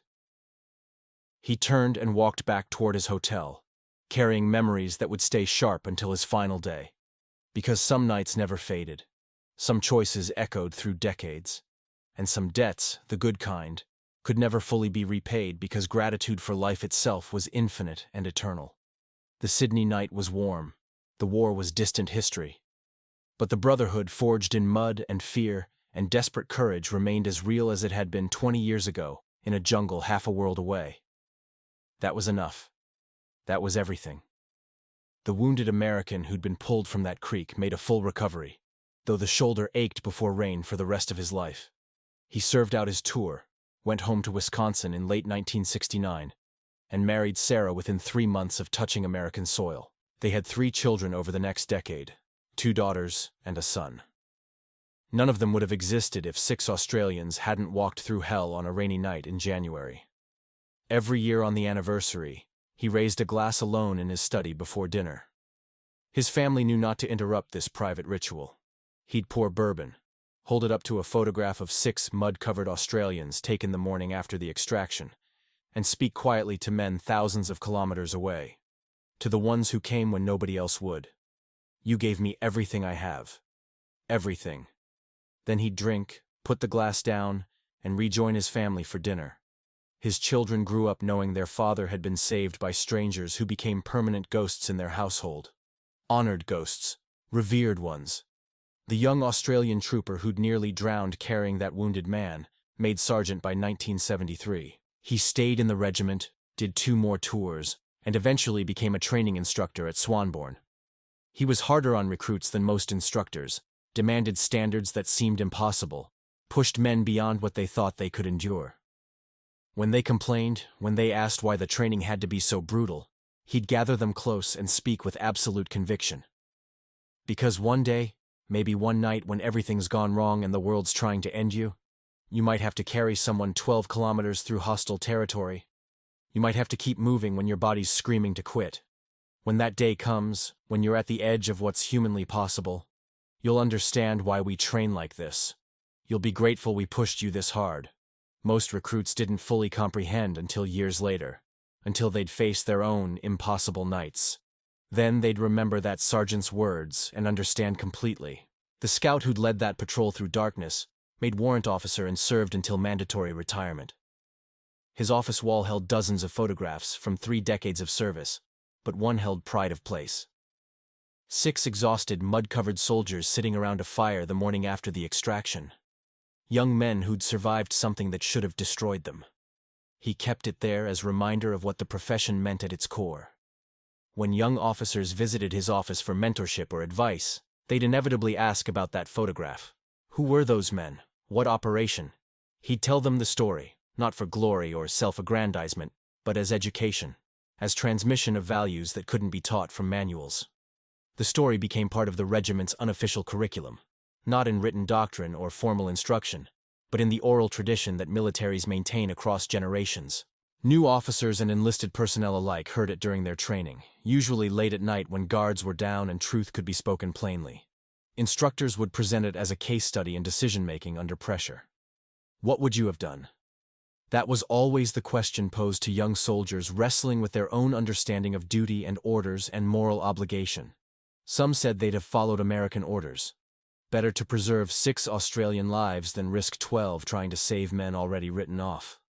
That's the mathematics that keeps strategic planners employed and generals awake at night.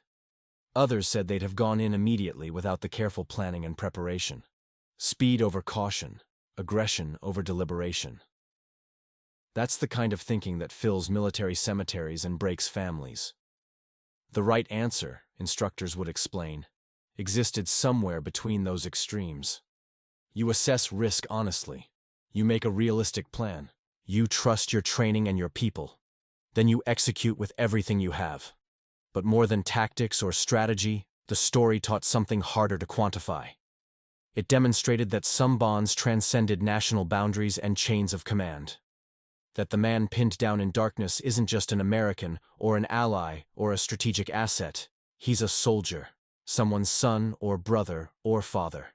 And when that's true, when you reduce it to that human level, permission becomes irrelevant. You don't need authorization to do what's right.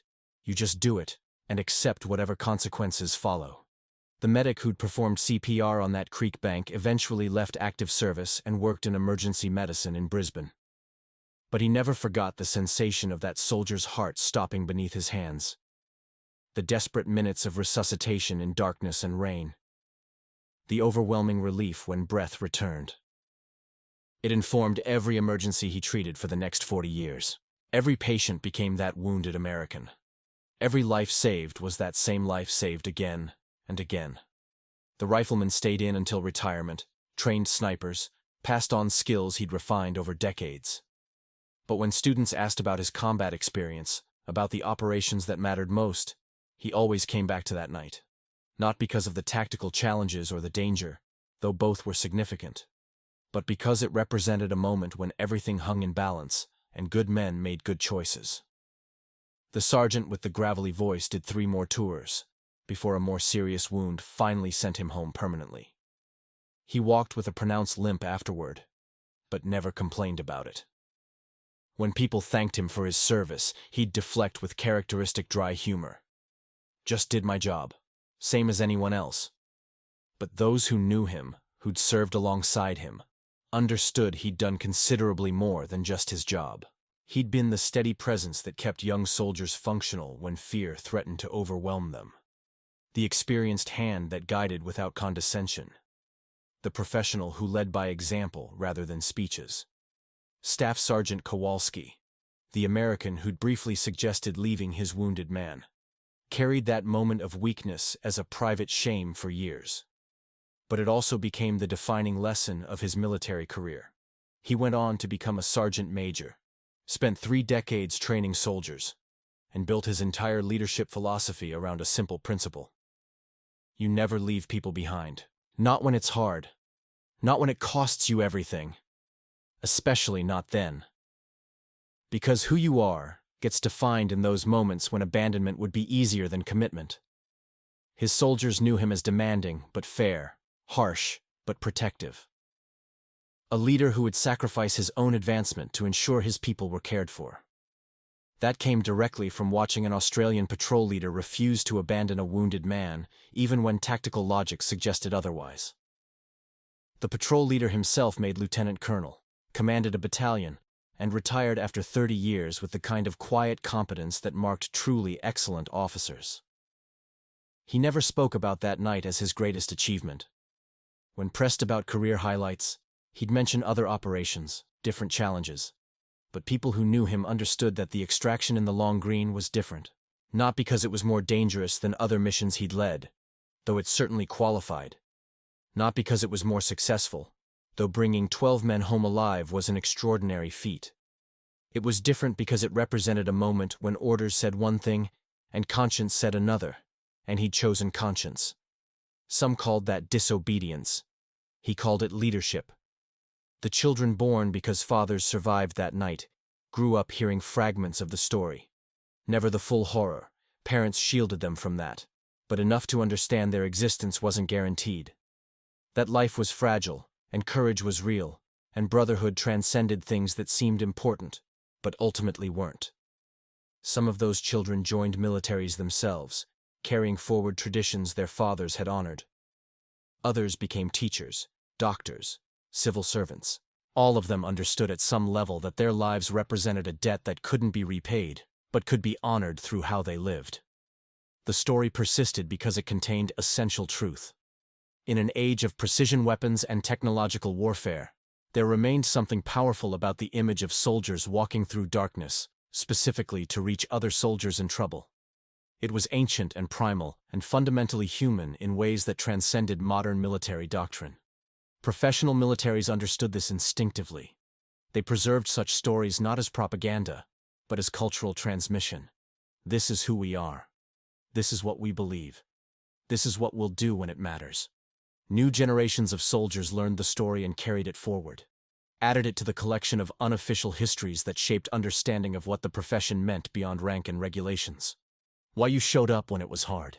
Why you kept moving when quitting was easier. Why some things mattered more than personal safety or career advancement. Because in the end, institutions were just people. And people needed stories that said something true about human potential at its best. About what was possible when courage and compassion and professional competence converged in darkness. The extraction in the Long Green became one of those stories. Imperfect, dangerous, technically unauthorized, but ultimately right in ways that mattered more than any regulation or protocol. It said that some debts transcended documentation. Some bonds couldn't be severed by distance or time. Some choices, made in darkness and fear and desperate hope, echoed through decades and defined what it meant to be worthy of the uniform. That lesson passed from generation to generation. From those who'd lived it to those who studied it to those who'd one day face their own impossible choices. And in that transmission, in that preservation of essential truth, the 12 men who'd walked through hell together achieved a kind of immortality that had nothing to do with medals or official recognition. They became part of the permanent story, part of what soldiers told each other about why the profession mattered and what it demanded, and how you measured success when the stakes were human lives. That was legacy enough. That was everything. Years turned into decades, with the relentless passage that makes history from living memory. The Vietnam War became history, then controversial history, then finally just history again, as the generation that fought there aged and gradually departed. The jungle reclaimed fire bases and outposts with indifferent efficiency. Rubber plantations were either replanted or left to return to wild growth. The creeks and trails that had been killing grounds became simply creeks and trails again, indistinguishable from countless others. But some stories persisted regardless. The story of 6 Australians who'd violated direct orders to rescue 6 Americans survived because it said something true about human nature at its finest. It endured because people needed to believe that there were still men who'd risk everything for strangers based solely on shared profession and mutual danger. In an age of drone strikes and precision munitions, of warfare conducted from comfortable distance with satellite guidance and real-time intelligence, there was something almost archaic about the image of soldiers walking through darkness and rain to physically reach other soldiers in trouble. It seemed to belong to an earlier era, something from old wars when combat was personal and immediate rather than technological and remote. But archaic didn't mean irrelevant. The principles that drove that patrol leader's decision hadn't changed despite decades of technological advancement. The bond between soldiers hadn't diminished. The understanding that some things mattered more than following orders, that remained as true in 2024 as it had been in 1969. What changed was simple arithmetic that carried profound weight. 6 Americans marked as probable casualties became survivors instead. 12 men went into hostile territory against explicit orders. 12 men came home, every one of them. That mathematics transcended time and technology and evolving military doctrine. In the broader strategic context of the war, the extraction was insignificant. No territory changed hands. No major battle resulted from it. The tactical situation remained fundamentally unchanged, but strategy and territorial gains weren't everything, weren't even the most important things when measured against human cost. 6 families in America didn't receive death notifications that would have destroyed them. 6 mothers kept their sons. 6 potential wives or girlfriends didn't lose partners to a distant war. Children who hadn't been born yet eventually had fathers who told them fragmented stories about the night they almost didn't exist. The Australian soldiers who'd gone into that darkness learned or perhaps confirmed what they'd always suspected deep down, that they were the kind of men who did what was right even when it was dangerous, even when it violated orders, even when consequences could have destroyed careers. That knowledge changed people in ways both subtle and profound. Not dramatically, perhaps, but in the foundational places where character lived. In 2024, on a clear autumn morning in Canberra, a small ceremony took place at the Australian War Memorial. No media coverage, no official speeches, just a handful of elderly men and their families gathered for the unveiling of a modest plaque. It had been funded privately by Australian and American veterans working together, installed with permission but without government fanfare. The plaque was simple bronze, perhaps 40 centimeters across, mounted on a wall among thousands of other memorials to thousands of other operations. The inscription was deliberately sparse, stripped to essential truth without embellishment or explanation. Long Green, 1969. When orders said no, duty said yes. 12 went in. 12 came home. Below that simple statement, 2 columns of names. 6 Australian, 6 American. No ranks listed, no decorations mentioned, just names and the years they'd lived. Some entries ended in recent years, others stretched into the 21st century. Men who'd survived that night and gone on to live full lives that might not have existed otherwise. An old man sat in a wheelchair before the plaque, his shoulders stooped with age, but his eyes clear and focused. 75 years old now, the shoulder that had been wounded that night still ached constantly, despite decades of physical therapy and 2 additional surgeries. He'd made the journey from Wisconsin specifically for this unveiling, determined to be present despite his failing health. Beside him stood another elderly man, perhaps 73, leaning heavily on a walking stick that compensated for knees worn out from decades of military service and too many parachute jumps.